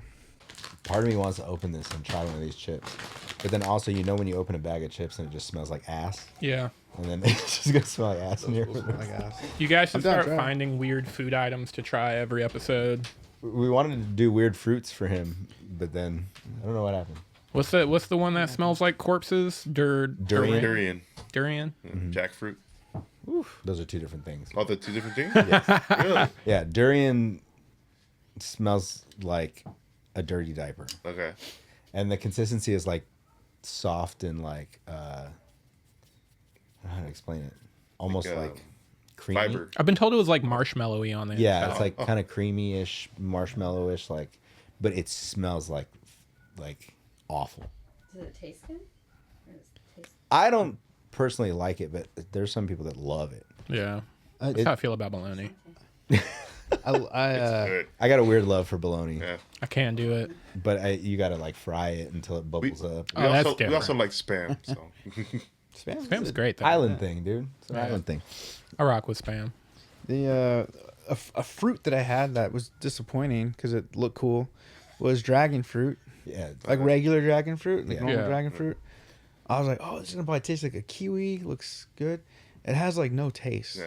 Interesting. It's weird. it looks cool. Yeah. and when you cut it open, it looks cool. Yeah, it looks rad. It's like this purple, pinkish on the outside. You cut it open, and it's like white with like the seeds on the inside. Kind of, Beautiful. yeah, beautiful.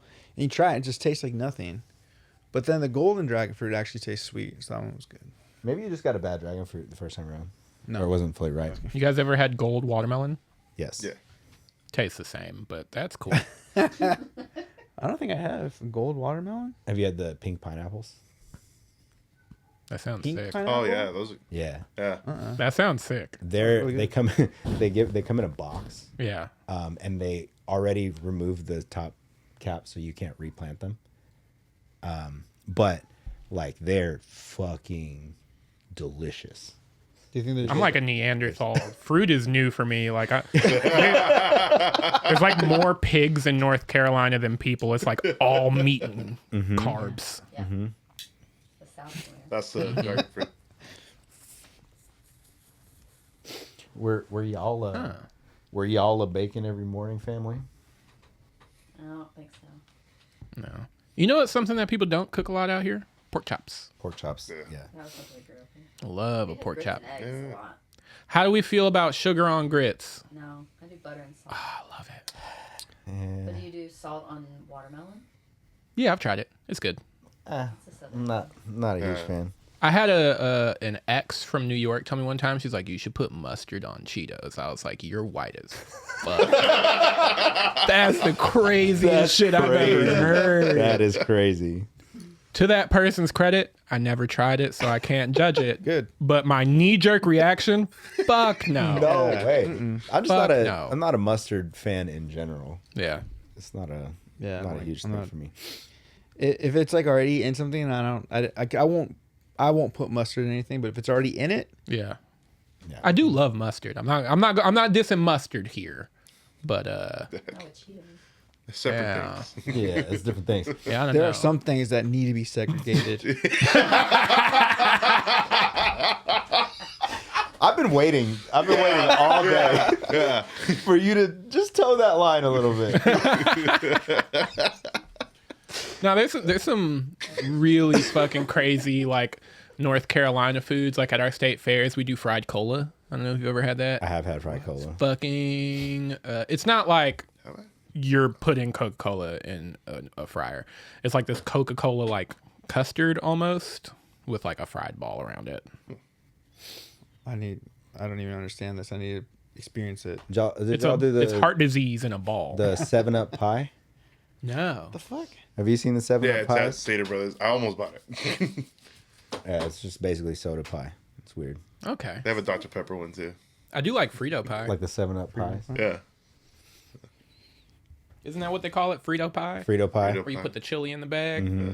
Cut it like sideways, open it up. Jordan found these mango slices with Chili. It's like chili mango. Dang. Like Trader dried Joe's. chili mango. Yeah, it's like like they're Oh, the sweet. candy? No, Oh, those are great. It's like- actual mango slices with chili seasoning on. yeah. It's But so they're dried out or- good. Oh, that's my shit. No, Yeah. they're like a softer one Oh. from Trader Joe's. What's that one food in North Carolina that you can't get out here that you miss? Bojangles.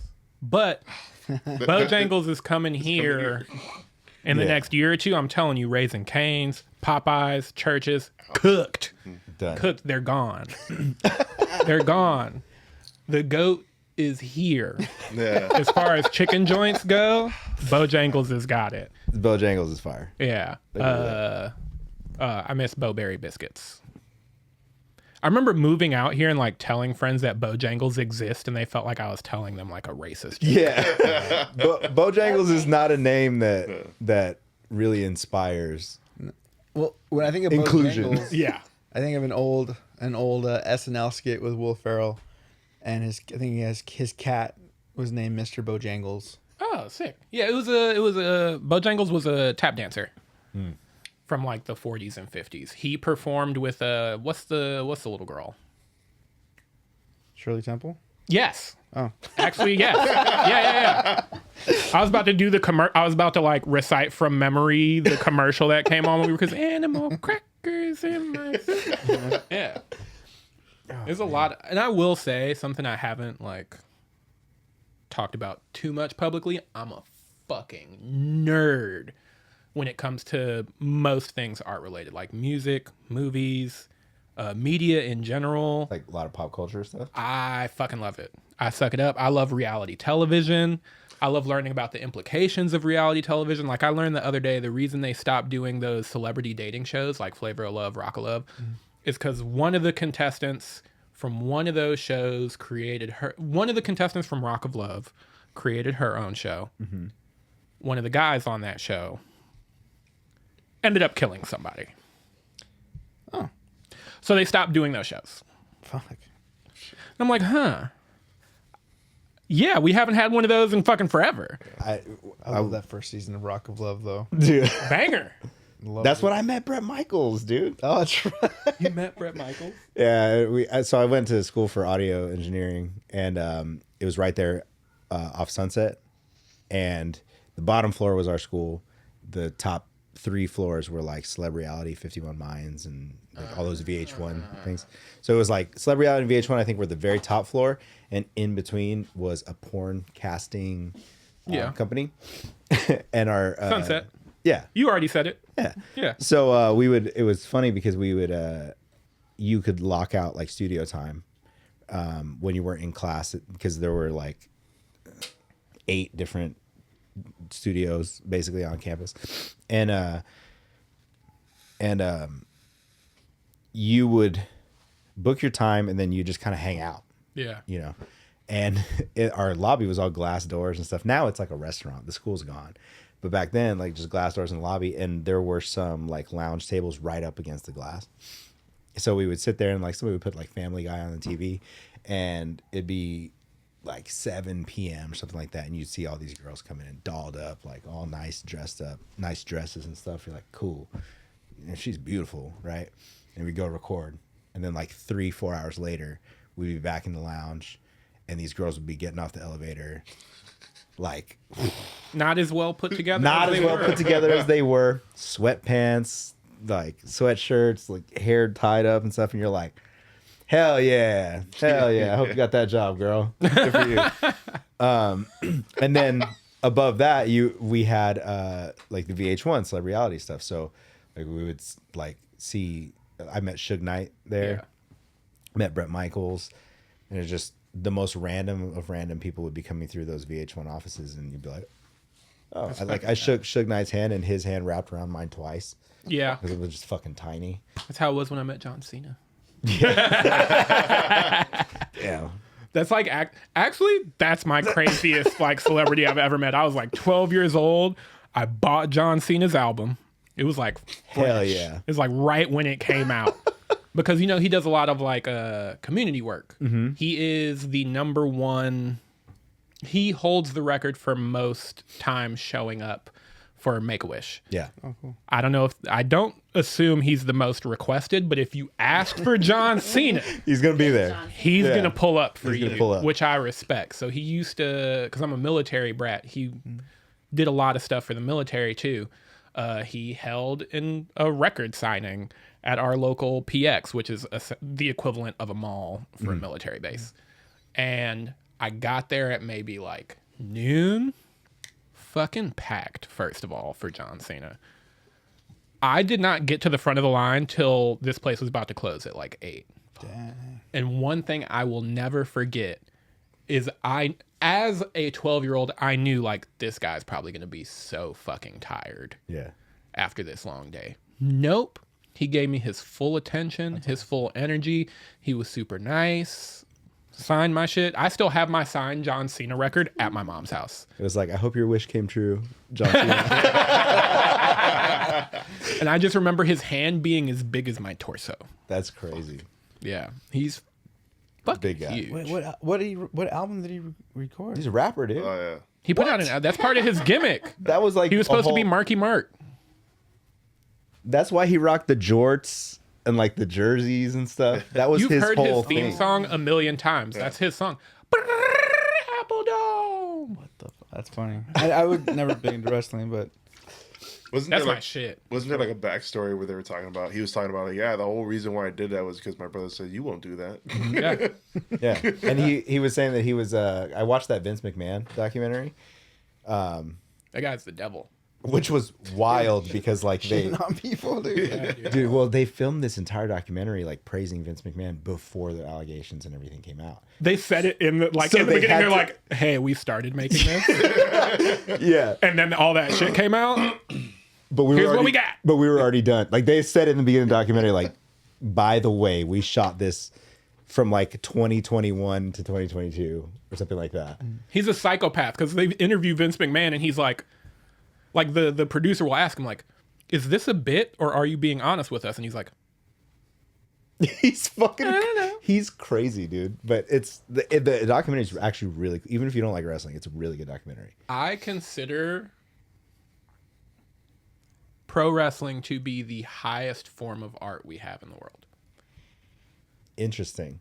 I really do. And I have like a spiel to back it up, but the short of it is that like if you like sports, if you like movies, if you like any form of art, the degree of combining all of those things that wrestlers do is fucking insane. And to be able to play with the things that they're able to play with is a dream of mine. Like they had this character in the 2010s.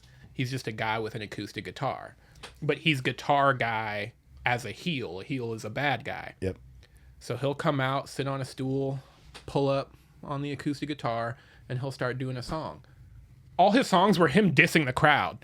Like if he's in St. Louis, you know, he's like, fucking St. Louis sucks. I hate this town. And you consider the fact that they are in front of like a football arena worth of people. That's the silliest shit I've ever seen in my life. And if we created sports to distract people, the reason I respect wrestling so much is because you are not trying to convince me that this is important. Yeah. Like, I am a mild sports fan at best. I love entertainment. So for me, when I see people really ready to like crash out over like a hockey team, I'm like, you need to get your priorities in order. There's something wrong with you up here. Whereas with wrestling, I know I'm pretending to care. That's the whole thing. Yeah. And it's so fucking fun. Like, I think I've only ever been to 2 live wrestling shows. One was WWE when I was like 13.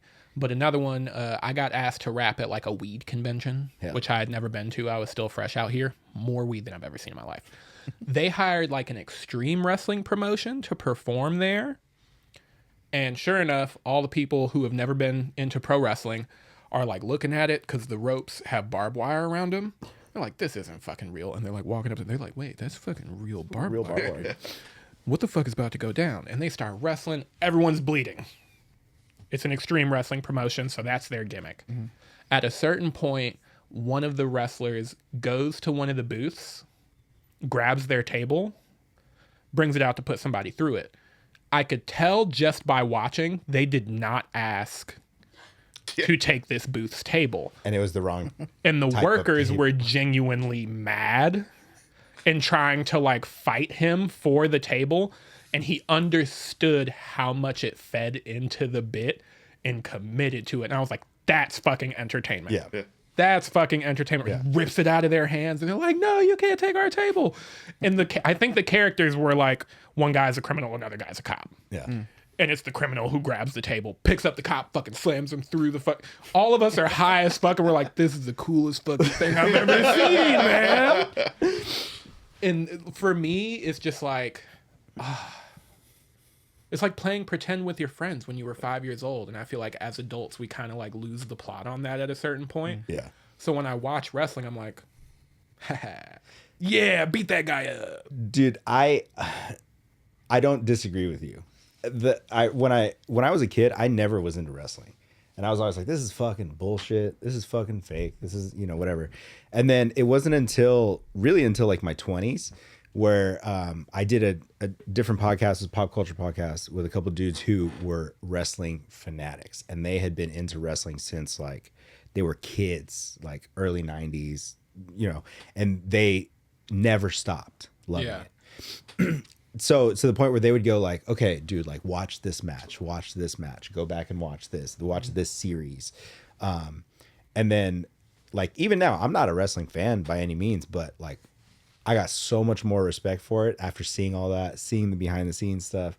And you're right. Like there's plot, there's storyline, there's comedy, there's genuine athleticism. Yeah. Because like these dudes are like not only just putting their bodies on the line, but like some of these moves, like if they fuck it up or they even just twist their body the wrong way, You'll never wrestle again. you're paralyzed. Yeah. Yeah. So like the way to do it, and that's why like one thing that like people always have a big gripe with John Cena about is like you can see him coaching the person that he's wrestling in the ring, like no, put my head, push my shoulder down harder, like because he loves this shit so much. But like you can see it on the cameras at the right angle. He's like, no, fucking push my arm down, Yeah. But yeah, it's to me, wrestling has become like I see it and I'm like, fuck yeah, this is rad. When I was a kid, I was like, this is garbage. I don't know if y'all have heard. Monday Night Raw is on Netflix. Yeah. That's a game changer because now, one, it can be more adult again. Yep. And two, it's easily accessible because who the fuck still has cable? Yeah. Yeah. Most of us don't. And not only that, like the amateur wrestling like organizations, like Torture Culture was booked on a Circle 6 after party. Fuck yeah. But I ended up having fucking diarrhea and vomiting for like 6 days straight and ended up in the hospital. So I had to cancel the show. Yeah. But so the way that show was set up was like a hardcore band would play and then there'd be like latex vixens like dancing around and shit like that. And then like wrestlers from the event would come out and like would wrestle in the crowd. Yeah. And then they'd like go on to the next band. So I was so fucking bummed that we had to like we'd try our best never to drop shows. Yeah. And that was like one of the ones we had to drop. And I was like, That's like my dream. I've said for a long time, building a wrestling promotion to partner with hardcore. Who's not going to come see that? yeah. Because even if you're not a wrestling fan, 3 shows in, you're going to remember that wrestler. And you're going to find yourself cheering or booing, and you're going to be like, oh, wait, I'm a wrestling fan now. Dude, I had an idea for I can talk about it now because it's so old at this point, but Torture Culture, we had a song called Caged on the EP. And I wanted to work with one of these wrestling like organizations to do like almost a day in the life of one of the wrestlers, like from like training to all this shit, like up until like the night of an event. Yeah. Right. And so basically just we would film our performance piece in the ring, right? Just jamming whatever, like before the whole thing starts. And then the cutaway scenes would be like a day in the life of one of these wrestlers, and then show footage from the matches and show like all the intense shit, and it just never could come to fruition. It's a lot of work. Yeah, so much put into it, but who knows? If y'all were wrestlers, would you rather be considered a good guy or a bad guy? Bad guy. I don't want to be a bad guy. I don't know. The heels don't have as long of careers. Some of them might. Well, I would at the end. I would turn, You pull a Hulk Hogan. and then I turn again. Best person to ever do that is Shawn Michaels. Yeah. He's known as a backstabber, but somehow he managed to pull it off in the plot every time that you never saw it coming. Yeah.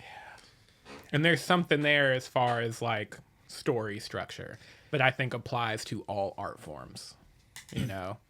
And when you find out like who's writing these storylines, it's kind of like mind blowing. Like there's some big name writers that just go and write for wrestling. Freddie Prinze Jr. Freddie Prinze Jr. being one of them, dude. So. Who's your GOAT? I know that y'all aren't fans, but if you had to name your favorite wrestler of all time. The one I used to get excited about, and probably because I had his toy, was the Ultimate Warrior. Sick. Classic.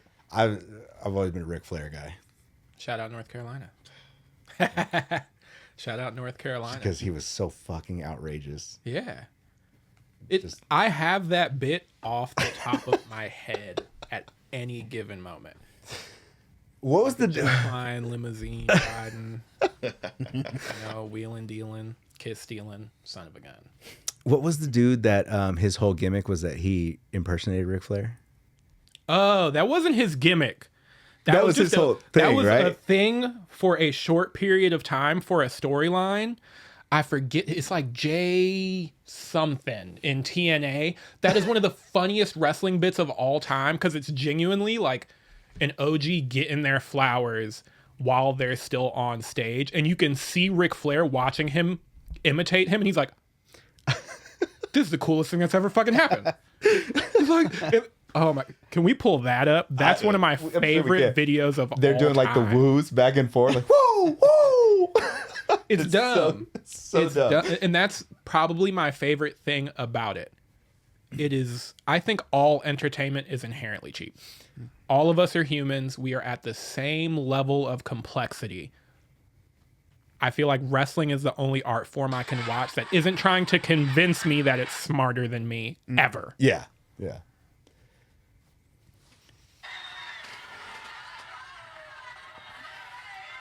Is that it? Nope. No. Nope. I love the video of the little kid going up to Hulk Hogan and like doing his whole bit to Hulk Hogan and then rips his shirt at the end. Little kid. Oh, yeah. Love that. I will say, especially in the midst of Black History Month, if I ever see Hulk Hogan in person, I'm smacking the shit out of him. For the plot, I'll probably get beat up. Is the reality of the situation, because that's a very large man. Man, and he said some things throughout He his career. said some things and did. Also, Hulk Hogan can't fucking wrestle, dude. Hulk Hogan has 4 moves. Hulk Hogan was an image. That was it. Yes, he was a brand. Yeah. And it did great things for the industry. But in the words of Iron Sheik, fuck Hulk Hogan. Oh, yeah, that's it. There we go.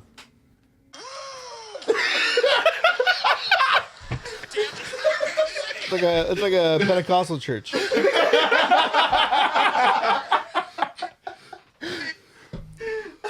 fuck! It never fails to make me happy. Like, my girlfriend will come home and I'm watching wrestling. I'm like, baby, don't interrupt me. I'm watching my soaps. Give me a second. I'm watching myself. Give me a second. My novelas. My novelas. Dude, Go through our questions. Let's do it. Let's get into some questions. 2 hours in. Yeah, fine. All right. Should we start with Ty? End with Ty. Oof. And We'll end. End with Ty. End with Ty. All right. Shout out Models- Ty. Hope you're feeling better. Models suck. This is my buddy Adam. Hope you're doing well, Adam. He says, "How are you taking care of your mental health during these chaotic times worldwide?" Do we want the long form or short form answer? Where do you want, man? Let's go long form. I was like a photo major, and I took a class based on the history of radio and broadcasting in general.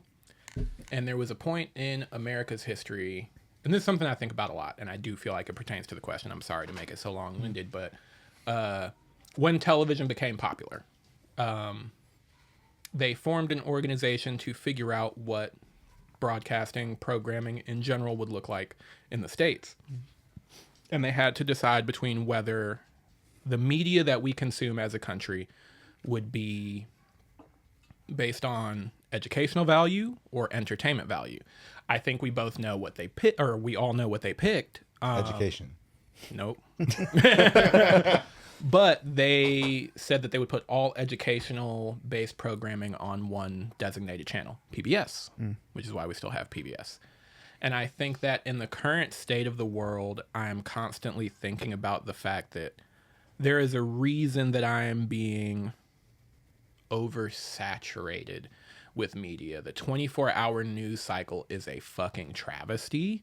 I had to learn about fear-mongering. Exactly. Yeah. So I'm not going to say I purposely keep myself ignorant, but I feel like I've put up a good enough wall to know what I do and don't need to know that will actually affect my life. That's right. I'm all for staying educated, but there is a certain point when you're consuming everything that's happening in the world that it is not only a detriment to yourself, but the others around you. Like, you are not as equipped to help the world if you are consistently catastrophizing in your head about everything bad that's going on. And I think to piggyback off that, it's tough too because depending on where you get your news from, and a lot of people I don't think consciously realize that, like, they all kind of, it's like algorithm based, right? So you go to, like, let's say you just go to one major network for all your news, then they're going to start feeding you more news that aligns with that agenda of whatever it is and whatever it may be. Like, just because, you liked one network, they're going to go, oh, these other networks all feel the same. Let's show you information from them as well. And then it just starts to build on that, like, Once you become emotional about things like that, like us versus them, like, once you're emotional, then you can be controlled, because then you know exactly, oh, this is going to trigger them if we do this, and then we could either, whatever the plan is, we could hide this while this is happening, while they're so upset about this, or we could try to sneak this in. And I just feel like I'm kind of in the same boat where it's like I don't seek news, but I definitely have, like, a couple things that I can, like, glance at and be aware of what's happening. And then if I want to take a deeper dive on something, I can take a dive and then walk away from it. Because, like you said, the 24-hour news thing, it's meant to just put you in a fear state. Because if you're in a fear state, you're just thinking about survival. You're just thinking about worst case scenarios, and it robs you from the present. It robs you from peace. And so you can be manipulated, basically, because you're making decisions now out of fear. You're making decisions now to feel, like, protected, when it's like, aside from, like, national, like, catastrophes that happen, or, there's some really awful shit that goes on, but it's like, for the most part, life is, depending on how you choose to live it, you can live a pretty happy life and enjoy what's going on in your community and your day to day. But if you're so stuck on shit that is not even close to you, but is in your pocket or on your phone, whatever, you are stuck in a cycle of fear. Yeah. And it's such a sad thing to see. So I guess to answer the question, the way that I, like, take care of my mental health is controlling my media consumption. it's a good move. keeping myself from going too far down the rabbit hole. Because, I mean, all of us have seen the bottom, and I feel like the one thing that doesn't get talked about is like, yeah, the FBI killed Martin Luther King Jr. Stuff is that crazy. Like, they're putting stuff in the weed. They're putting stuff in the food. Yeah. These are universally accepted truths, you know? So every time somebody pops out in an alarmist way, it's like, this is stuff people have been telling us for decades. None of this is new. So I can understand when it's new for someone and then they're in that phase of life. But I think that after you progress past that, a skill that is necessary to develop is controlling your level of involvement and not letting your sense of empathy or care for other people become a detriment to your life. Absolutely. You know? Yeah. Like, I don't protest. I don't know that I ever will. Yeah. I'm not getting maced, bro.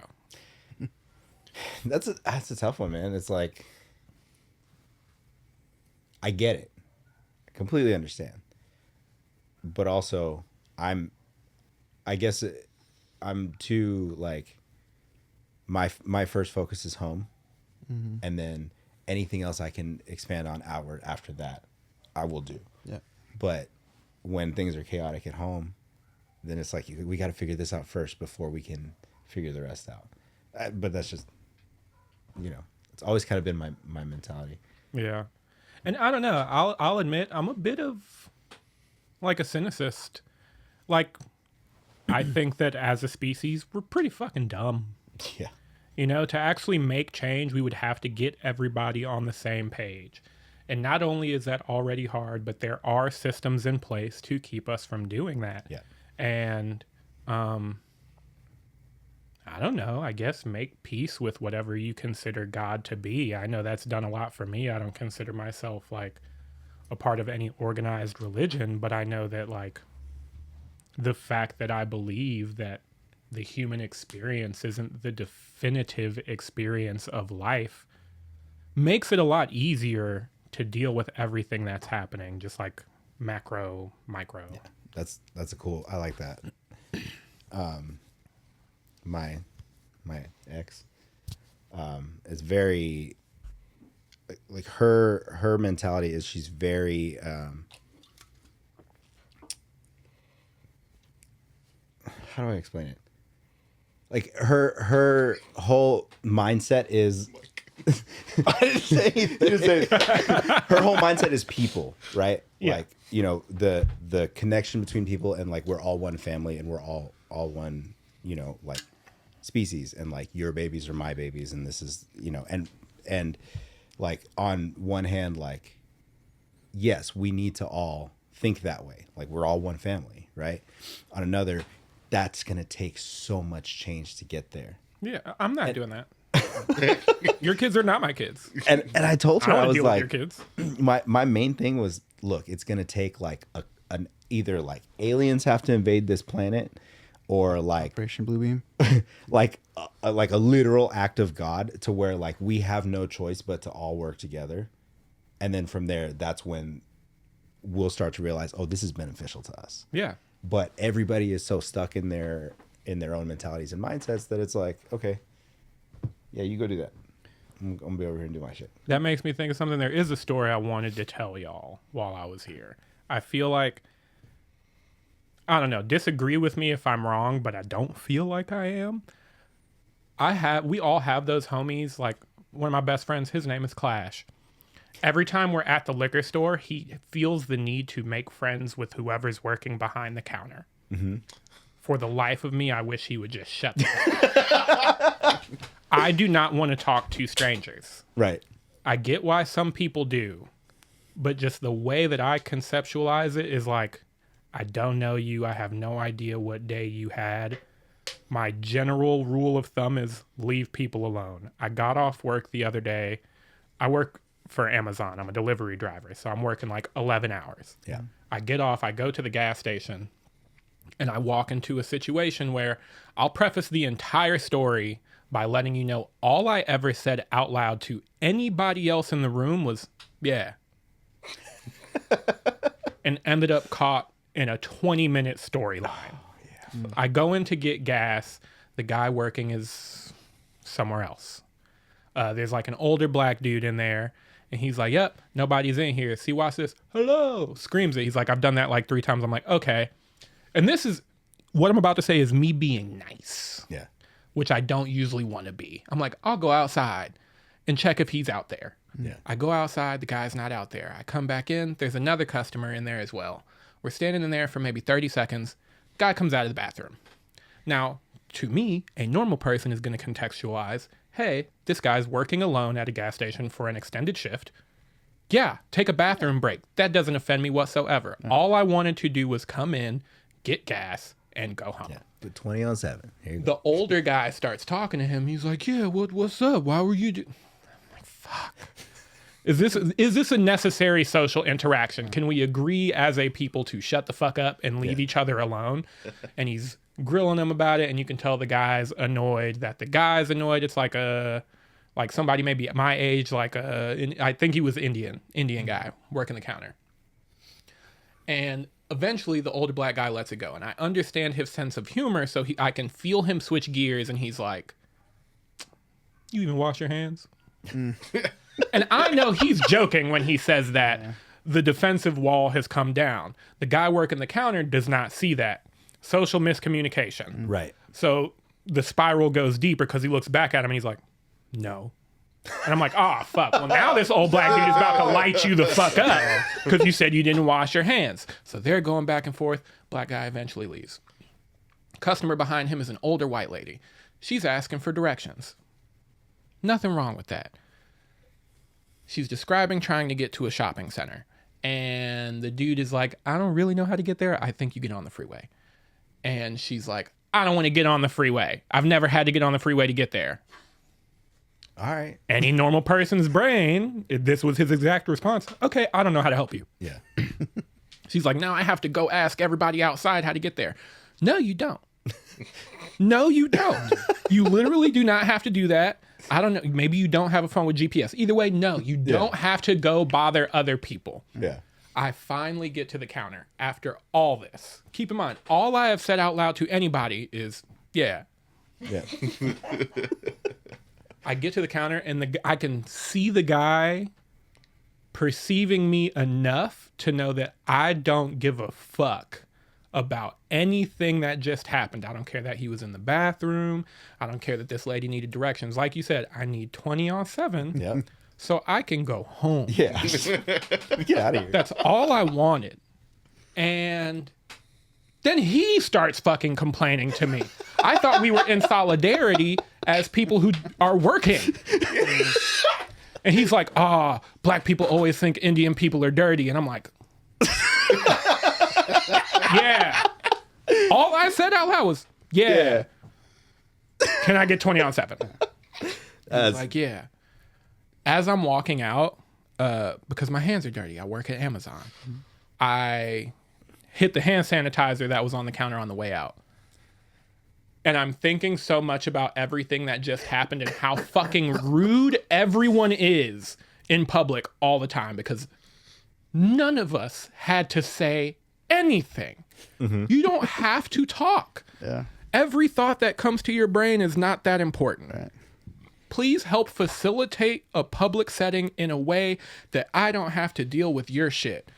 So I hit the hand sanitizer in my hands, and I realized in my head, I'm like, oh, wait. Does he think I did that because I think he's dirty? Yep. 1000%. Fuck. 1000%. But I wasn't going to double back and say anything. So I went to my fucking car and I went home. And I feel like I was held hostage inside of a gas station for 20 to 25 minutes when it didn't have to be that. Yeah. I think that that's probably humanity's biggest problem. People don't know when to just shut up. It's the internet era, man. Dude, Yeah. Everyone has a platform for everything. There's such a funny video. It's a good video, and it's like it's a podcast, and the guys are like, basically the premise is he's like, I learned something today. He's like, what? He's like, I learned that I don't have to like share my opinion on everything. And he's like, what do you mean? He's like people can like say things, and I don't have to like chime in or something like that. Like the whole thing is just like You don't have to like speak it. It was funny. Dude, I think we're gonna call Jesse out on this for real quick.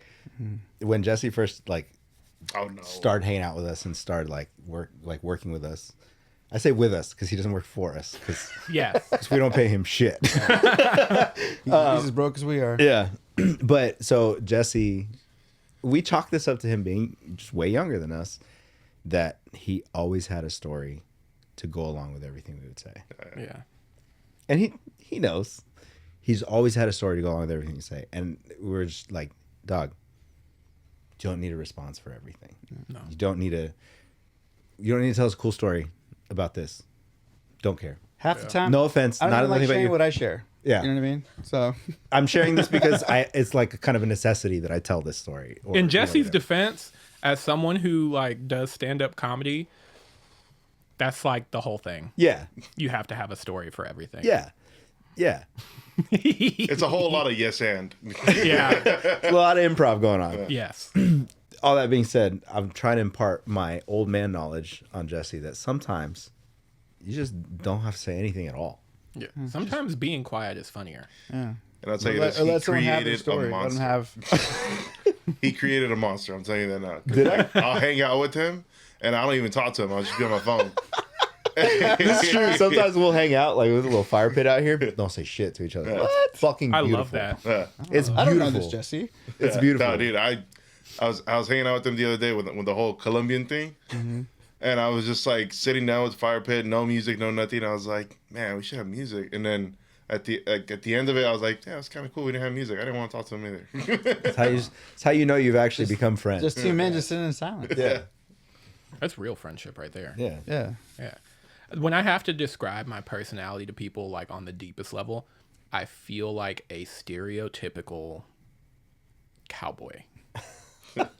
That's fair. Just like keep your trauma to yourself. I don't care. Mm-hmm.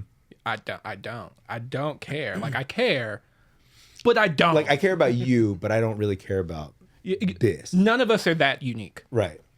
None of us are that unique. All of us know someone that's had so and so die, or so and so had cancer. It is rough, but people who put themselves in a spot where they're like, I'm alone, this is my thing. No, you're fucking not. You're not that important. None of us are. And I feel like people consistently lose the plot. Like, as far as saying shit you don't have to say, working at Amazon, it's fucking insane. I hate being in front of a building. Some stranger outside will be like, what unit are you going to? Why the fuck do you want to know? I'm at work and you see me with headphones in. Leave Yeah. me the fuck alone, bro. Well, this unit's... It's okay. I got this. I'll figure it out. I'll get there. Please. Like, at the end of one of our shifts one day, this guy goes, man, everything's so fucking faulty with the phones that we use to work. Maybe if we gave the company to Elon Musk, our technology would actually work. I shut the fuck up in the moment. But did I have a story for him? Abso-fucking-lutely. I wanted to rip his existence to the ground to prove to him that he was dumb. Yeah. But I shut the fuck up instead because I'm at work and I don't want to talk to that guy. Yeah.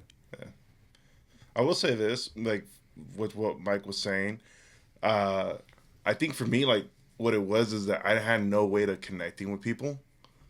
So I always wanted to like connect with you on a certain level. So I would say, oh, I remember this time, you know, but it was after a while that like, I don't know, I guess you could say I became broken and I was like, oh, I don't want to talk to you again. Yeah. So I started just like, oh, that's crazy.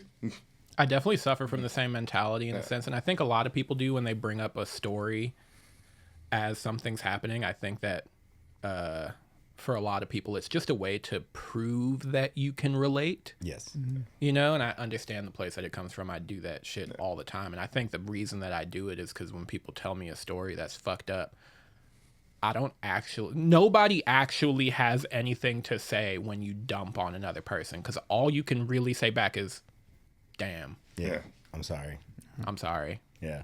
You know, because you don't want to like because you can relate, but also like then you're taking away from what they're experiencing.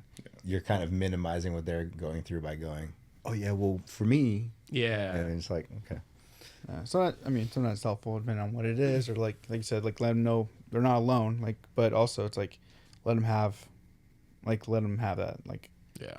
it's hard. On a much smaller scale of something that crazy. When I joined the world again and stopped touring, I had to people talk about something and I was just like, it just triggered everything, right? Like I'd be like, oh, I have a story for that, especially working at a coffee. Like I was at a coffee shop, a lot of time spent on tour at a coffee shop, so it was just like I felt like I had something for everything, and I was just like, I don't want to I don't have to chime in for this. Like my story for this doesn't have to be told here. Like I can wait on this one. Like That's true. What other questions? I'm surprised we got any questions. that was just the first one. This is from Pork Chop Sandwich, CT, Connecticut, huh? Says, you all down to play in Michigan, North Ohio at some point? Yes. Yes. Top of my head, yeah. Yeah. I can't promise we have the money to like do it when you ask us. Like we're poor as a band, we have nothing. There's a But guarantee required. Yeah. I If love Slayer was like, we're gonna play in Ohio and we want Ain't Shit to play, we're fucking there. Like Yeah. we're down. Yeah. But I love that. It's like come play this place. Would love to.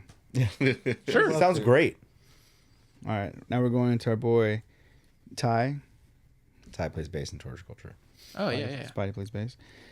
He said, "What's the most comfortable setting for you to write in?" Spot. Ty with the questions, man. Jesse, we got to start taking note of all his questions. Yeah, I got you. We can ask him.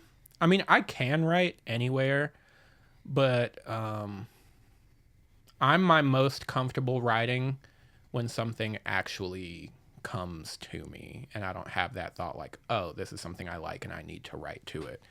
Like when something immediately comes to me when I hear like an instrumental, that's where the magic happens. Yeah. For sure. Love it. Hell yeah. He says, "What or who got you into heavy music?" An X, to be honest. Like for me, it started with like Avenged Sevenfold. I saw like one of the, yeah, I saw the video for Backcountry on MTV2, and I was in touch with my eldest brother, and he was like, "Oh, I got a list of bands for you if you like stuff like that." And he put me on to like Protest the Hero, a lot of those types of bands. He tried to recommend me AFI. I wasn't ready yet. Yeah. And then after being into stuff like that for a while, I had an ex in high school that was well connected in like the slam and hardcore scene. And she took me to shows. Funny story, it was very weird because she was a ginger. Okay. And we met. She's got soul too. And she's like, actually, I'm Bolivian. The rest of my family is darker than you. I was like, bull fucking shit, because we're in Fayetteville, North Carolina. I was like, you're a fucking liar. And this is at like a mostly black high school that this took place. And sure enough, I come over, meet her family. Fucking brown as fuck. And she's fluent in Spanish. I'm like, what the fuck is going on? And it's all these fucking like big ass brown dudes, and they were all like connected in like the local metal scene. Y'all are of the age that y'all might know this band. Do y'all remember On Solid Ground? Yeah. That's a local band where I'm from, and the vocalist was like her best friend. Oh, cool. Sick. And that was one of the first like real heavy shows I went to, and sure enough, her fucking like 6'2" brother just like shoved me in the pit. Yeah. And the rest is history.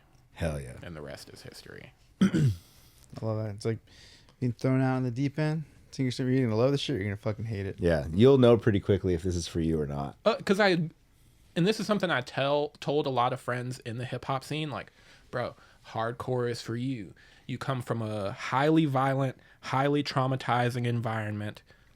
For me, hardcore, growing up around like gangbangers and a whole bunch of other shit, going to hardcore shows and being able to mosh saved me from getting that aggression out in worse ways. Right. Yeah. And I feel bad for the kids that don't get to experience that. I love that mentality, and I by love I say sarcastically, of like, I don't understand that shit. I'm not gonna go to that shit, because I used to tell Brian all the time, like, yo, I guarantee you would love being at a fucking hardcore show. You would love like all this stuff, because like same thing. This is like past history gangbanging, past history like doing all this gangster ass shit. I went to one of your shows. Dudes pulled AK-47s out of the trunk, and I had to sneak out the back. Like, you would fucking excel here. Right? Yeah. And still won't do it. I don't understand what they're saying. I feel like in the black community specifically, there hasn't, like, we don't have like the figures that like white hardcore has, where like fucking like 100 Demons, Yeah. Cold. What's their name? Cold as Life. Cold as life. Yeah. Cold as Life, like where they got some criminal history, you know, like they really doing the shit that they're talking about, and we haven't had that like as black people in hardcore yet. Yeah. You know, like, I mean, we got our black tough guys. Every time I see Aaron Hurd mosh, I'm like, fucking yes. You know? Fucking violent as shit. It's the best. It makes me so happy. And I just like, there's so many people, because I know the topic of the podcast is like mental health. There's so many friends that lost their way or got lost along the way that I know something like hardcore could have helped them fucking much if they had a proper place to put all that. It goes back to that nonprofit I was working with. Emotional literacy through art. It's the same shit, you know? But, I mean, it's happening. Yeah. It's happening slowly but surely. That's why Slay Squad is so sick. Slay Squad is sick. Have you fucked with like Fire from the Gods at all? Solid vocalist. Solid vocalist. It's Jesse's whole vibe right there. Hell yeah. Yeah. I'm trying to think what bands I've been listening to lately. I've been listening to a lot of hip hop lately. I fucking love trap music, and anything even relatively close to boom bap, I'm such a snob about. Mike just dropped an album though. I don't know if y'all are familiar with his work. Mike, Just Mike. used to be Mike Stead Just Mike. with a period at the end. No. He opened for Earl Sweatshirt on tour. That was how most people found out about him. He's truly an underground artist. Like, he's not reached any level of mainstream acclaim, but everyone that does like him likes him so fucking much. When he went on tour with Earl, he was the one selling out fucking everything at the merch table. And he just dropped an album that, like, as a writer across all genres, bro doesn't rhyme at the end of the sentence. Showbiz? He rhymes the entire fucking sentence.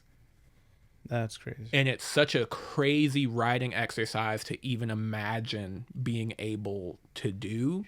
Like, feel free to play the second or fourth track. Shout out Mike. He could get the free plug. Because it inspires me to a degree that I'm like, fuck, why don't we have this in hardcore, you know? I have heard this dude. Imagine being 24 years old, though, with like 1.3 million followers. Dude, he's a youngin'.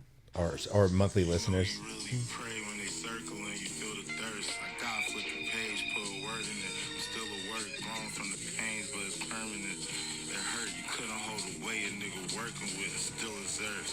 Above the flames, I was hurdling, the ceilings burst. Gusting when the rain gave that dirt a rinse, a simple first. Everything is strange, there's no deserting shit. Buildings burn the fuck up out my face with all that purpose. I can't play too much about it I can't play too much of it because we'll get flagged. But Yes. that's dope. And he does it for every song. And I'm just like, holy shit. Jesse, what was that? Yeah, Sorry. that was Michael. All right, and then the last question, he says, inspiration for your fashion, and then he put your styles on 100%. Thank you. I really appreciate that because I care a lot about how I dress. I really do put a lot of thought into and it. Ty's a stylish dude, so Yes, Stylish, he yeah. is. For me as a kid, it started with Busta Rhymes. Those old flip mode videos. Oh my God. To this day, I don't know that I can look at another like pop figure that I admire their fashion sense as much. But for me, it changes from day to day. Like a year ago, you would not catch me dead in a zip-up hoodie. I'm not a Raiders fan. But that's a good hoodie though. But I love this hoodie. Yeah. A year ago, I would have told you wearing sweatpants outside of the house is like a war crime. Yeah. But for me, it always changes. I try to think of certain styles I like, just try to emulate it. Like the other day, I dress like there are days that I dress like I'm in fucking Oasis. Last year, I was obsessed with like cowboy attire. I have a collection of bolo ties. Sick. I was very confused when I was looking for your profile pic. I was like, oh no, this is him. This is him. Yeah. It's awesome. I just love dressing. Outfits are cool. I feel like we're never too old to play dress up. Mm-hmm. You know, it's a fun thing. It's hard and hardcore because I've only performed in cowboy boots once. I'll never It's do it rough, again. man. That's wild. I'll It's never rough. do it again. You're sliding all over the place. There's no grip. I fell so much. Ugh. Dude, who's gonna be the first person to bring roller skates into hardcore? I suck at it. Roller skates are hard, man. The coolest shit I've seen somebody do in a hardcore band, the first time I saw Zulu, Anaya was dressed like a fucking pimp, dude. He had like a fur coat on, like bright slacks. He had his hair braided. I was like, this is the flyest shit I ever fucking seen. Fucking hard. Why can't we do more of this, you know? And the one thing that I do want to encourage people in hardcore to embrace is diversity. Like, Yeah. and I hate to boil it down to something that simple, but like, bro, everybody doesn't have to dress like they're in Have Heart. Right. Dude, have you listened to Filth? Yes. Have you listened to Filth? Filth? Yeah. I think so. What is it? I'll play it. I will play. Actually, I'll add it onto our playlist for this Sick. week. Then I will but- hear it. Yeah. Who would y'all say are like your Mount Rushmore of hardcore bands? I joined the Hard Lore Pod fucking Discord, and everybody in there, that was like one of the first questions they asked me. I'm like, is this like what happens when somebody joins the Discord? They were like, yes. It's like fucking hazing. This has always been a hard question for me because I'm not that dude that's like, I fucking love this record and I'm gonna love it till the end of time, and I can always, you know, like I'm always, my tastes are always kind of changing. So like there are bands that I love, but I might take a break for a little bit, Oh yeah, of you know, course. and you know, go somewhere else, and then like that makes me question like, fuck, I'm too indecisive to do like a Well, what are the ones that you know. can still come back to and be like, yep, still fucks. Well, Comeback Kid for sure. Real. Comeback Kid's always going to be on there. TUI is always going to be on there. I got Big Kiss Goodnight up top Nice. for me. I'm showing my age a little bit because I'm not like demo 2007, you know, but yeah, Big Kiss Goodnight for me takes the fucking cake. Dude, like lately, I don't know if they're Mount Rushmore, but I've been getting back into old like old Bury Your Dead and old Remembering Never. That type of like old school beatdown shit. So yeah, Mount Rushmore's tough. yeah. I think for me, I got into like, I felt like I got into hardcore late at the time because I grew up on punk rock, and so like, I mean, and when I say hardcore, I'm not asking people to be strict. It's Like, so broad too. Like that's like yeah, I think like Ghost Inside. Would you consider Ghost Inside a hardcore band, or are they more a metalcore band? who At cares? this point, You know, I think for me, like bands that were like important to me that got me into hardcore, I still listen to. Like Bane was one Yeah. because they were like, Bane and Comeback Kid were big for me because they were like, they were accessible enough for me as a punk rock kid to get into hardcore. yeah. yeah. They, like, so yeah, Bane, Comeback Kid. Like Shai Hulud kind of feel like falls into that like Yeah. that. My favorite again, I'll show my age. Misanthropy Pure changed my fucking. But that's one of those records I go back to. The musicianship on that record is fucking insane. Yeah. A little ahead of its time too. Yeah, And we haven't seen anything like it since. Yeah. And I mean, just in general for Shai Hulud, like the lyrics are always like, it's like, I don't know how to explain it other than just like, it's like, it can get depressing, but then also you catch yourself being like, I feel that. Or It's a I can see philosophy that. essay, Yeah. which I appreciate. The lyricism is key here. Like, it's probably one of the reasons why I would put "Stick to Your Guns" on the list too. Real. Because at this point they've been around for this long. Their shelf life has been great. And they're still fucking killing it. And then every record, it's like, it evolves a little bit, but it evolves in such a good way that you're like, I'm not mad about this. Yeah. You know? I kind of think like Stick to Your Guns for being one of the bands to like kind of keep me from falling out of music, because there was this time when we were like, things were going well in the sense that like my band was playing a lot, but I didn't like how there's things about my band that I didn't like image wise. I didn't like about us. And then there was like, Was it the one photo shoot where yeah, that was the straw. Windswept haircut. Yeah. But it was there's an old Rocket ad. like I had just like I'd kind of like accepted that punk rock had been like dying out, at least in like the bands I was into, like they're not coming through as much. And then I was getting into hardcore, and I was really enjoying it, but I just felt like it might have just been like the bands we were playing with, local scene, you know, the smaller bands through it, like locally. Local smaller bands, but touring. I felt like everybody was saying the same thing, and I was just like, this is so boring. Like everyone's saying, like everyone's angry about the same things, which is like, I get it, but there's like a lot of life to like be upset about. And so I was just remember feeling just super jaded. And then Jesse talking about, you know, being raised in like a single household, you know, like, which is not a case for my life, but how he was so passionate about sharing it. I loved it. Yeah. He was talking about things that weren't just, you know, about like, you know, it's not about picking yourself up. And it's like, okay, like songs about songs about like brotherhood, blah, blah. It's like, okay, yeah, I've heard Cool, it. man. But I just felt like Stick to Your Guns, I felt like Jesse had like really, like, I don't know, it's like he had like different things to say. Yeah. And that really drew me in. I mean, I still go back to, I don't care. There are certain things that, especially in the hardcore community, people be like, that's corny. You're into that. Like, I remember when people like, fucking Turnstile sucks now. Can't believe Scal did like a Taco Bell ad. Do you want to die broke? Yeah. Yeah, like I don't. I'd do a Taco Bell ad for very cheap right now. Exactly. Or Like Taco Bell. like our first Lifetime rehearsals, I told the band, I'm like, bro, there's no reason we can't be Hatebreed. Why not? Yeah. You know, if people told Bob Dylan that he was a sellout for playing electric guitar. Yeah, isn't that wild? Yeah. That's fucking crazy, you know? And that's why I say, like, all music is not subjective. People are fucking dumb, and it's okay.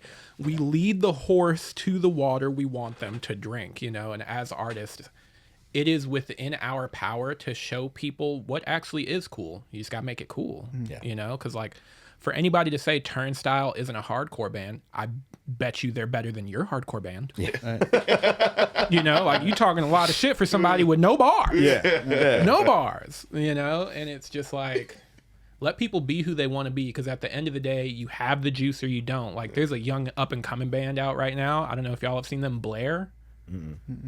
Y'all have seen the whole, like, deathcore revival thing that the kids are doing. We played a show with them in a backyard. They fucking rip, and they perform like their Dillinger Escape Plan. Sick.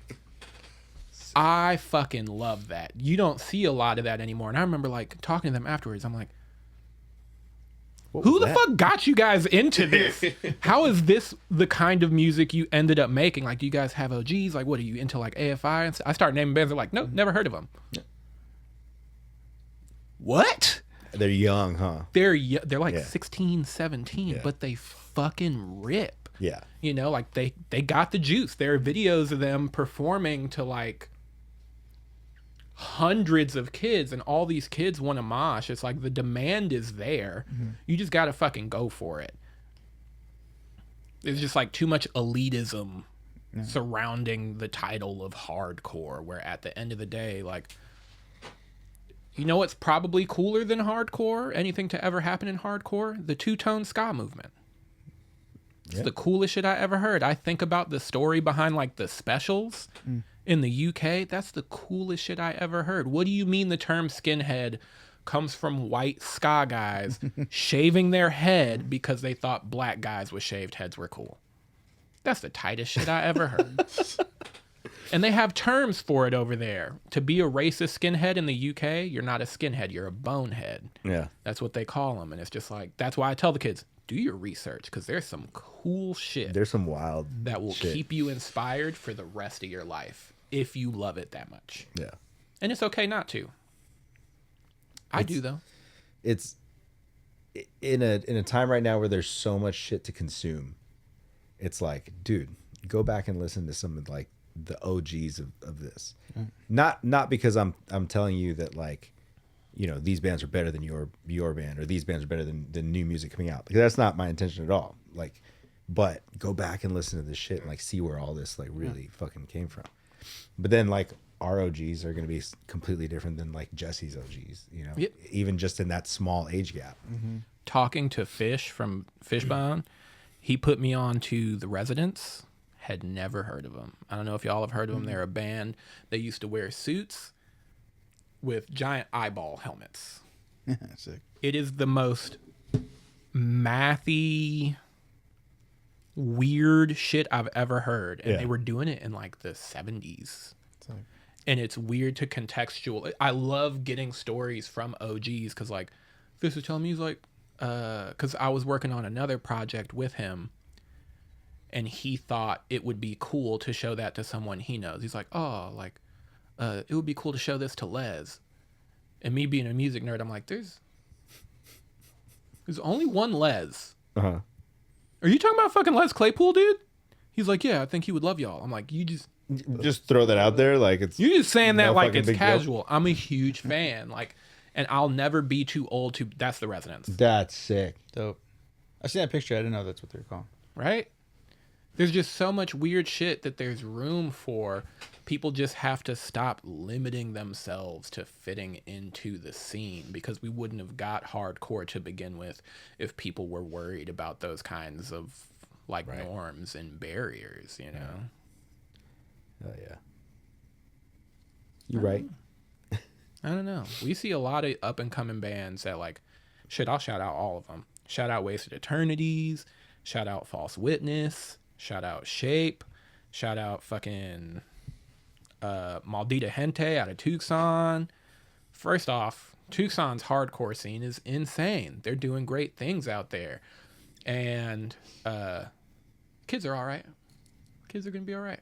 You'll be all right. Yeah. I really do think so. You have more questions? Is that it? No, that was it for questions. Do y'all have any questions? I want to know where your mental health is now.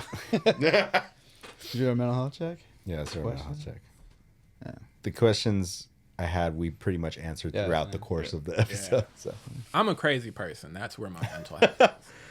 I am probably overly obsessed with the implications of living in a country where entertainment is prioritized over everything. And I feel like it is the weirdest human experiment that has ever or will ever happen. It's capitalism, man. Committed to the bit. It's crazy. Jimmy Fallon's not funny. Am I wrong? No. How does that guy take the place of Jay Leno? All right. Kimmel too. I liked him like in Man Show. He Yeah. was with Adam Carolla, but I'm not a fan anymore. It just seems like he doesn't care. Jimmy Kimmel. Like, I love Stephen Colbert because you can tell he understands the gravity of what he's doing. And there's some intellectual thought behind the things that he's saying. Yeah. That's why I love potting. I love sitting in a room having a deep conversation with people. There's tons of people I'd love to just actually pick their brain, and I can't imagine. And this is where I'll empathize with Jimmy Fallon. I can't imagine that being every day of my life. I do imagine you become numb at a certain point. Yeah. But at the same time, I cannot imagine myself ever losing the idea of being a fan. I fucking love what I do. Yeah. I wish I didn't. Like, being from a small town, I wish I was the guy that was just down to work as a mechanic and go home and hang out with my friends on the weekends. I wish that was enough to satisfy me, but I'm a crazy person and my ego's too big. And I try my best to keep it in check, but I'm like, fucking, why can't I perform at Madison Square Garden? Yeah. And I convince myself that I'm unhappy because I haven't gotten there. Because I'm not there yet. But that's what keeps me motivated. Yeah. You know? And it's probably why I make hardcore. There's no genre with better shows, in my opinion. Yeah, for reals. You're not going to get the same experience in any other type of music. I want that have heart final show. That's my that's my like mecca of music.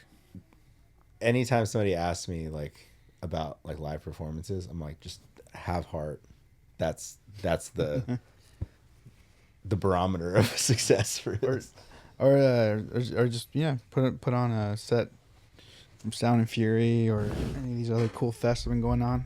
Yeah. It's like, How do y'all feel about Travis Barker making everybody clear the stage at Sound and Fury last year so that he could stand side stage? Is that hardcore or no? No. Weird flex. Right? Wait, what happened? When did you do that? Him and his wife came to Sound and Fury, wanted to show support. For Speed, right? I think it might have been Speed, yeah. Yeah. And they made people clear the stage. Yeah. Because they're that famous. That's I weird. guess would be the explanation. I would think maybe it wasn't him. Yeah, I think if Maybe. it was just Travis, It'd be a whole I different. feel I like think it's that's different. Yeah. Maybe it was his wife. Yeah. Yeah. Which is fair. People may lose their mind over a Kardashian being side stage.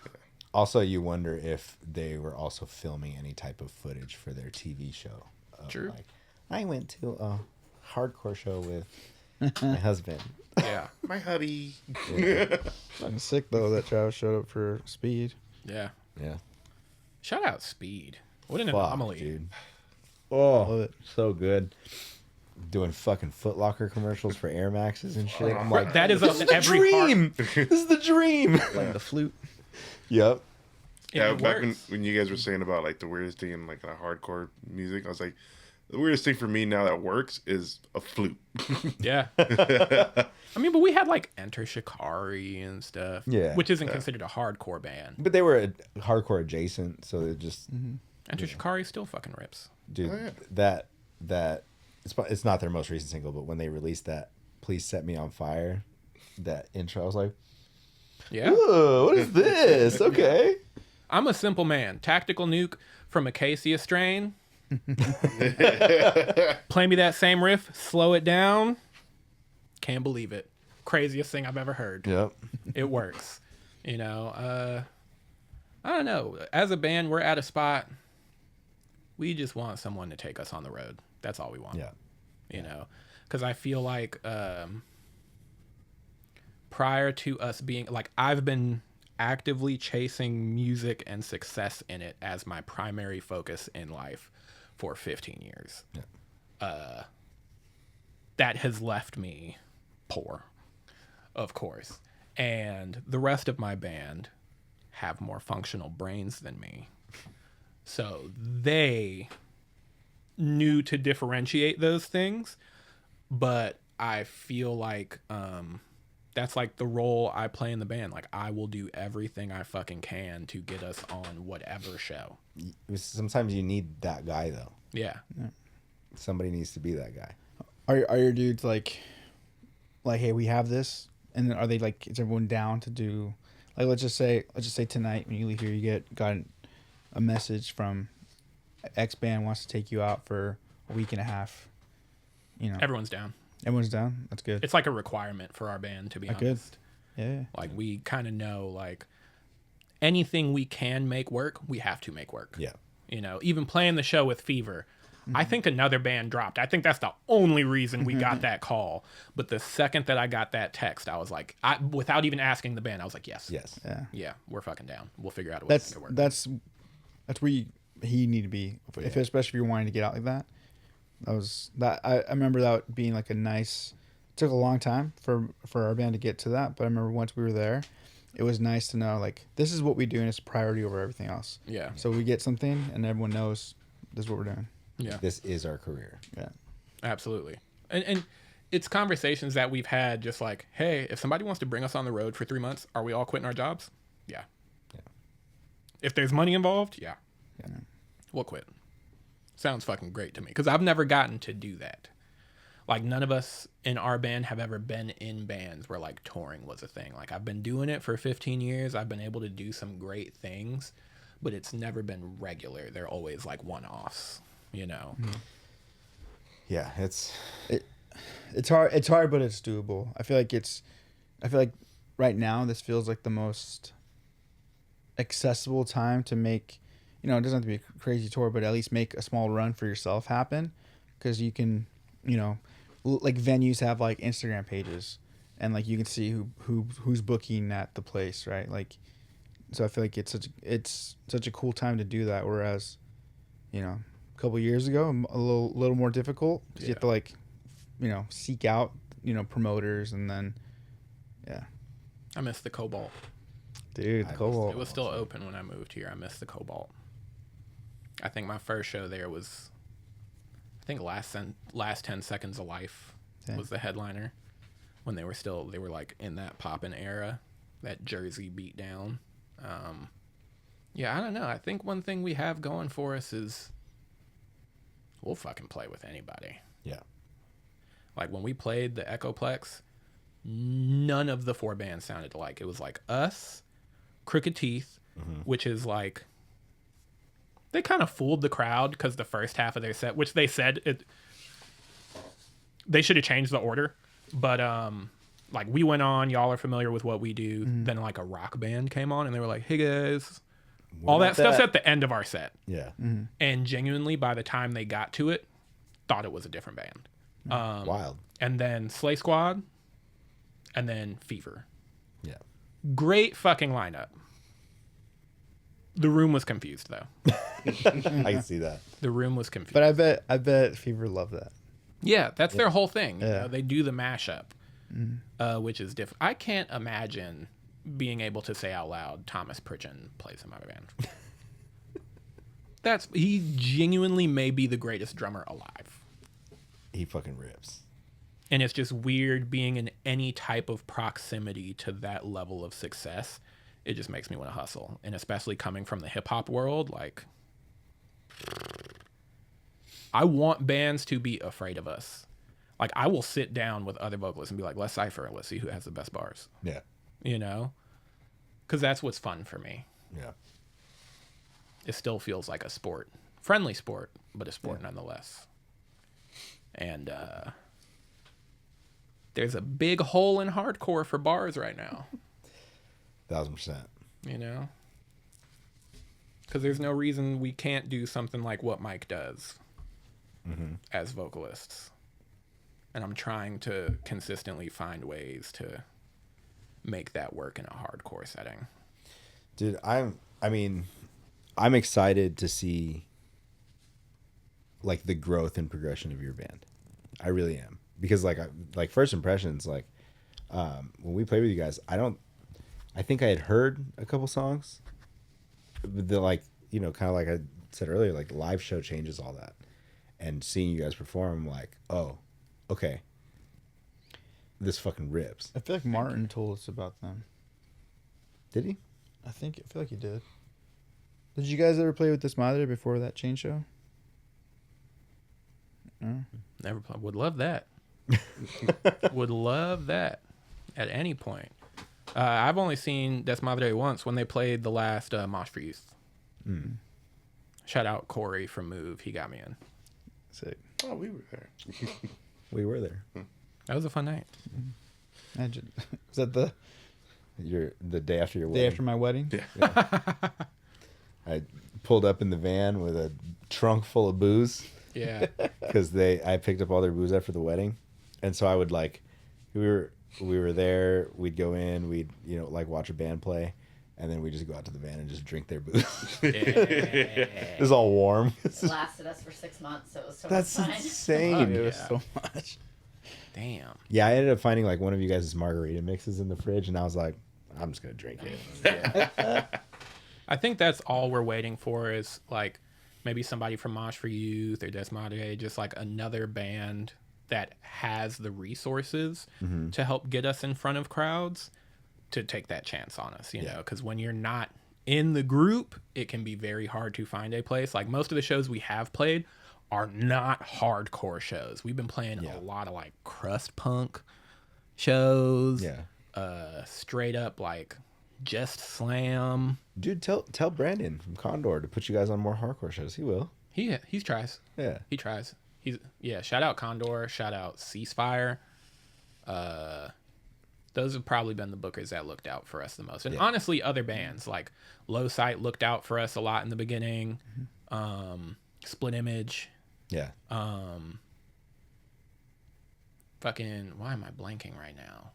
Damn. I'm blanking because they broke up and now they're a new band. Pray for Death. Pray for Death. And they were like... What was their name before? They were Pray for Death before. Okay. Kids. Pretty young.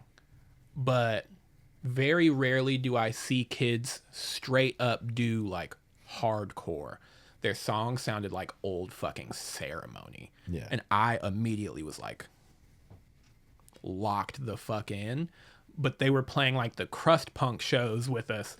So I felt like I was watching the crowd like, they don't fucking get it. Yeah. I'll murder someone to this band right fucking now. Like, I've seen crazy crowd killing, and this band makes me want to fucking do that. Yeah. And I think that's been the biggest hurdle for us as a band, because, like, I mosh. I am a mosher when I have the energy.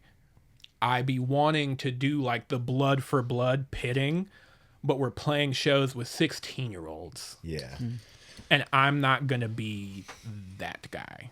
Yeah. You know, which I feel is the appropriate move. Yeah. Mature. Comes with age. Yeah. I give up. Well, that's because you keep injuring yourself every time you go in. Or somebody else, apparently. Real. I can't imagine how much of a menace I'd be if I wasn't 5'7". There are times when we tell Jesse like, "Hey, go get in the pit. Just go get in the pit," and he's like. Yeah. He pulls the no, and then 2 seconds later he's like, "Hold my glasses," and then he's just fucking knocking some dude out. Big guys love me in the pit. I've found because it's like a fly on like an elephant. You're under the range of motion. Yeah, they're like, swings. Oh, this little fucking guy, he's going fucking crazy. And I end up not getting crowd killed just because I'm going crazy, you know. Honestly, yeah, that's kind of that's dope. If you have the balls to punch me back, go for it, dude. Yeah. When you fly into someone and they don't even move, you're like, the fuck? Yeah, it's great. Those are the people you make friends with. That's how people end up getting body slammed off stage because they become friends and they're like, "Yeah, I can do this." Fuck yeah. Where are you at, Mike? Where am I mentally? I feel like I'm in a better place. I feel like I had this week was I had a moment of just like gratitude because like I work with children with autism and I have a new client, new kid, and so whereas before I used to the kid I was with he was in a regular like first grade class. He just needed like minor redirection and like just helping him stay on task. Whereas this new kid. Now I'm in a class that it's the like special needs class. It's the other kids mostly have autism and various things, and just being around more and seeing it, it's like us. For me, it's like we take so much for granted. Yeah, we take just the thought we can, anything like we can do so many things that we take for granted. And then also like stepping back and being like, a family has a lot of people that come together a lot of times for certain kids with needs. And then sometimes you realize, oh, this kid, he doesn't have much support. And it's like a bummer. And so it was I feel like this week kind of put me in a state of like gratitude, just being like, I have a lot to be thankful for. Like there's a lot of, I'm broke and that sucks. But I also have like a lot of cool things like going on, and I'm able to do the simple things that I enjoy. And I think that's big to like, I don't know. It's a privilege. It's a privilege. Yeah. So this week I went from like starting off to like a low and getting like really bummed out on like where I was working, and I was like, I don't even want to work with kids anymore. And then it was like a switch at the end of the week. And I was like, it's cool that I get to do this. It sounds like the job that you have matters. Mine doesn't. I work for Amazon. Over the holidays, there was somebody who ordered 400 pounds of receipt paper to an 8th floor suite. Hell. Actually, I have something funny to show you to put my job into context. And I can, with confidence, say, don't feel bad for this person. This is one person. That's It's too much. excessive. That's one person. And then somebody was like, what if they're disabled? They're not. The building did not have a ramp. That's excessive. I have dropped off to people who are disabled and have mobility issues. They usually put it in the description. Like, Right. hey, the reason that blah, blah, blah, blah is because I have mobility issues. Don't think that was the case. And it definitely wasn't the case because somebody told me, like, oh, this guy does this all the time. He's like, I dropped off like 10 packages to him earlier this week. That's crazy. That's fine. So as far as gratefulness goes, I'm grateful for the paycheck. Absolutely. A job is a job. Yep. But I am in a spot where I'm just like, I don't think I've ever had a job that mattered. You know, I don't think I'm doing anything for the world by slinging Amazon packages. But you're in a position that you can leave that at any moment to do, if you get an opportunity to do what you want to do. Which might be happening. I'm waiting to hear back from a stagehand gig. They set up the gear for house bands that play on like TV. Sick. Sick. And they're like, a lot of people go and do this to go on and do something else. Yeah. And it pays less than Amazon. But it sounds fucking tight. Yeah, but you're making connections that Yeah. will benefit you in the Yep. future. It's all about who you know. Yeah, Michael, where are you at? I feel like I'm kind of in a weird place right Yeah. now. So I haven't really talked about it on the podcast, but over the past 6 months, I've been going through like probably the most healthy breakup I've ever gone through in my life. So we split up. We actually have been getting along better now that we're split up than we were when we were in a relationship. But she just recently moved out, and my homie just moved in to establish himself out here in the IE because he's coming from LA. Okay. So it was like this weekend was like the changeover of like she's on her way out, he's on his way in. There was some overlap there, which was like just chaos. There's just like so much going on.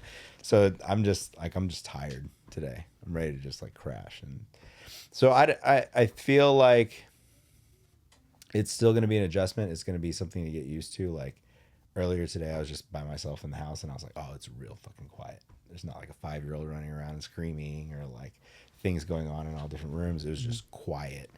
And I was like, okay, this is going to be an adjustment period for me getting used to this. But I mean, I feel pretty good. I feel pretty positive about everything moving forward and like, kind of like, you know, where things are headed and like different things going on. So yeah, I think it's just going to be a weird adjustment period for a little bit to get used to like the new normal around here, you know. But in the process, like also just had like random projects that have gotten done around the house. Like we just did the concrete down both sides of the house because it was like one of the big issues we were having with the puppy was she would just run circles around the yard. The yard's destroyed. but the side paths, like, they would get muddy. So, like, let her out in the morning. She'd come back and she's like just up to her chest in mud, and it's like I can't even let you back in the house because, So got the concrete done, which also added to the chaos because then I can't let the dogs outside. I got to take them on walks more regularly, and all that while people are packing and people are moving and everything. So I just all that to say, like, right now I just feel like I'm just tired. Yeah. And I want to just let me just crash out. I should have taken an extra day off of work, like take Monday off. That way I don't have to do anything. But I just got a ton of shit on my plate that I got to get done. So, yeah, that's where I'm at. A little mentally exhausted. Yeah, I just feel tired. Yeah. More than anything else. I feel positive about everything. Yeah. But I'm just tired. Yeah. I feel that. Yeah. Being tired is new for me. Yeah. I never had a job where genuinely every time I work, when I'm off, my body is fucked. Yeah. Like, I've worked a lot of dead-end jobs, We all go through our stresses. I feel like I'm doing slave labor. I'm going to be honest with you. Like, the amount of work they ask us to do as delivery drivers, I'm like, holy shit. And you're like a official delivery driver, not like a flex driver, right? Yeah. Okay. But, and here's something that they don't say about Amazon. Like, the people who are on strike, those are factory workers. Those are not drivers. Most of the people who drive for Amazon work for a third party. Right. So sure enough, every time I was out in the streets during the holidays, people were like, aren't you guys on strike? And I'm like, Nope. I don't even work for the same person, and it's, in a way it's made the job easier. Like, it doesn't mentally stress me out because my boss is just a guy who bought 40 vans. Yeah. He doesn't have that much control over our actual workload. Everything is figured out by an algorithm. So, like, whenever I am upset about my job, It's not on him. there's no one to blame. So I can't, like, we're all angry together. Yeah. So it's pretty chill, Like, I remember one day he comes in, he's like, hey, because we have cameras in the van. They monitor, like, your work shift. And it monitors for things like running red lights, distracted driving. All the speeding. fleet tracking stuff, right? Yeah. And he's like, someone ran a red light yesterday, and I just want to put this into context for y'all. He's like, Amazon called him, told him, pull over, drive back, drop off the van and the packages. I woke up the next day. That person's name wasn't even on the schedule anymore. Shit. Because he ran a red light? Because he ran a red light. Yeah. It's not even like a, hey, don't do it again. Fired. Damn. Fired. But I will say, I be taking the light sometimes. He had to really fucking run a red light. You know? It had to have been a blatant, like, you're coming up to it and it's already red. Yes. And you just decided not to stop. Yeah. Because it'll let you take the left. Yeah. As it turns red. But it's been a really interesting job to work. I listen to Last Podcast on the Left. I'm one of those guys. Like, I love the true crime podcasts and stuff. Yeah. And their current subject is about something called the Batavia. It is centered around essentially the first corporation to exist. First corporation existed for the transport of spices, which I found really interesting. It's like, oh, is that what Dune is about? Spice really did change where he who controls the spice. Yeah. But it's essentially fucking Amazon. It's the exact same thing. And I got the fun fact out of it that the reason that the stereotype of white people not seasoning their food exists is because when spice was exposed to the world in the UK and other like European countries, rich people, after spice was exposed, still needed a way to other themselves from poor people. So they were like, the reason that poor people need spices is because their food sucks. They have to make it tasty. So we're not going to season our food because our beef is better. Interesting. Dude, That's where that comes from. Interesting. And those are like, honestly, that's what I'm doing when I'm at work. That's what I'm doing when I'm at work. I'm just like learning about shit like that through my fucking AirPods. So when someone's like, hey, what unit are you going to? I'm like, leave me the fuck alone, bro. None of your business. Learn about spices. Shut the fuck up. Yeah. That's wild. Well, let's add some spice to our playlist. Dude, some jams. Shit. I'm gonna since I kind of said it earlier, I'm gonna add Filth, Chin Check Yeah. to the playlist. So one song from Aint Shit, and then one song, no genre restrictions. What have you been jamming lately? One song, Aint Shit. I'll just say our last single, All Due Respect. It is my favorite song we have. Ooh. No genre barriers. I want to get weird. Give me a second. I got to pull up my Spotify because I'd be listening to some. While he's looking, our buddies in Great American Ghost dropped their album this Friday. It's a fucking ripper. Tragedy of the Commons. And so I was starting to listen to the album, and I was like, you know what? I want to do, whether it's with the podcast or just on my own, I want to do like a listen through review. So I've only listened to the first song, Kerosene. So let's add Kerosene because it's, Okay. in fairness, it's the only song I've heard. It's a ripper too. Yeah. So shout out to Great American Ghost. Okay, I have my song. All right. In a Dream freestyle mix by Raquel. It's like a white woman doing like 80s cocaine music. Sick. It's so fucking good. I miss those old like shit, what was their name from Florida? Uncle Luke. What's the name of his group? Don't stop, pop that pussy, let me see you do brown. I fucking miss 2 Live Crew, right? 2 Live Crew. I miss those types of beats. And I feel like in the 80s they had like singers over those types of beats. I had to look it up. I couldn't even remember. Jesse? Rabid by Mortician. Right? Huh? I love like some songs where you can just like hear the drugs. Like you can just, like basically feel the drugs there. It's like, man, I can just Mortician. sense the cocaine that must have been going down. Yes. Whether like either in the recording process or just like what people do when they hear this song. That's my washing dishes song. I'll just like blast it through a Bluetooth speaker. Yeah. I'll, like tell my girlfriend, I'm like, doesn't this like make you want to dance until you are sweaty?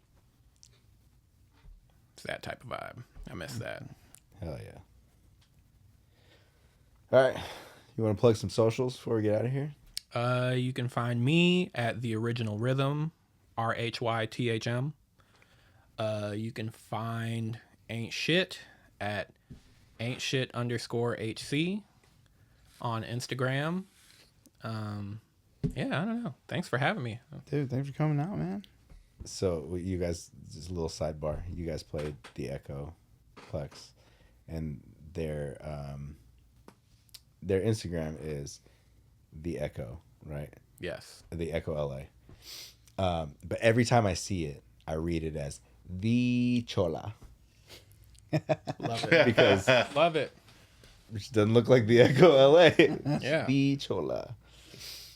Therapist is a hard one. Yeah. It's a hard one if you look at it too long. The therapist is a rough The one. rapist of 500. Oh shit. I still think the hardest one is it Donovan, Ritual of Despair? These X hands. Oh yeah. Oh yeah. I kept on reading these sex hands. The sex hands. That sounds like a Sunset rock band. Sex hands does. All right. All right, well, dude, thank you for coming out and hanging out with us. Anytime. Appreciate you. Follow, like, and subscribe, please. He did it. Did it? Yeah. Love you guys. Peace. No way to handle my aggression.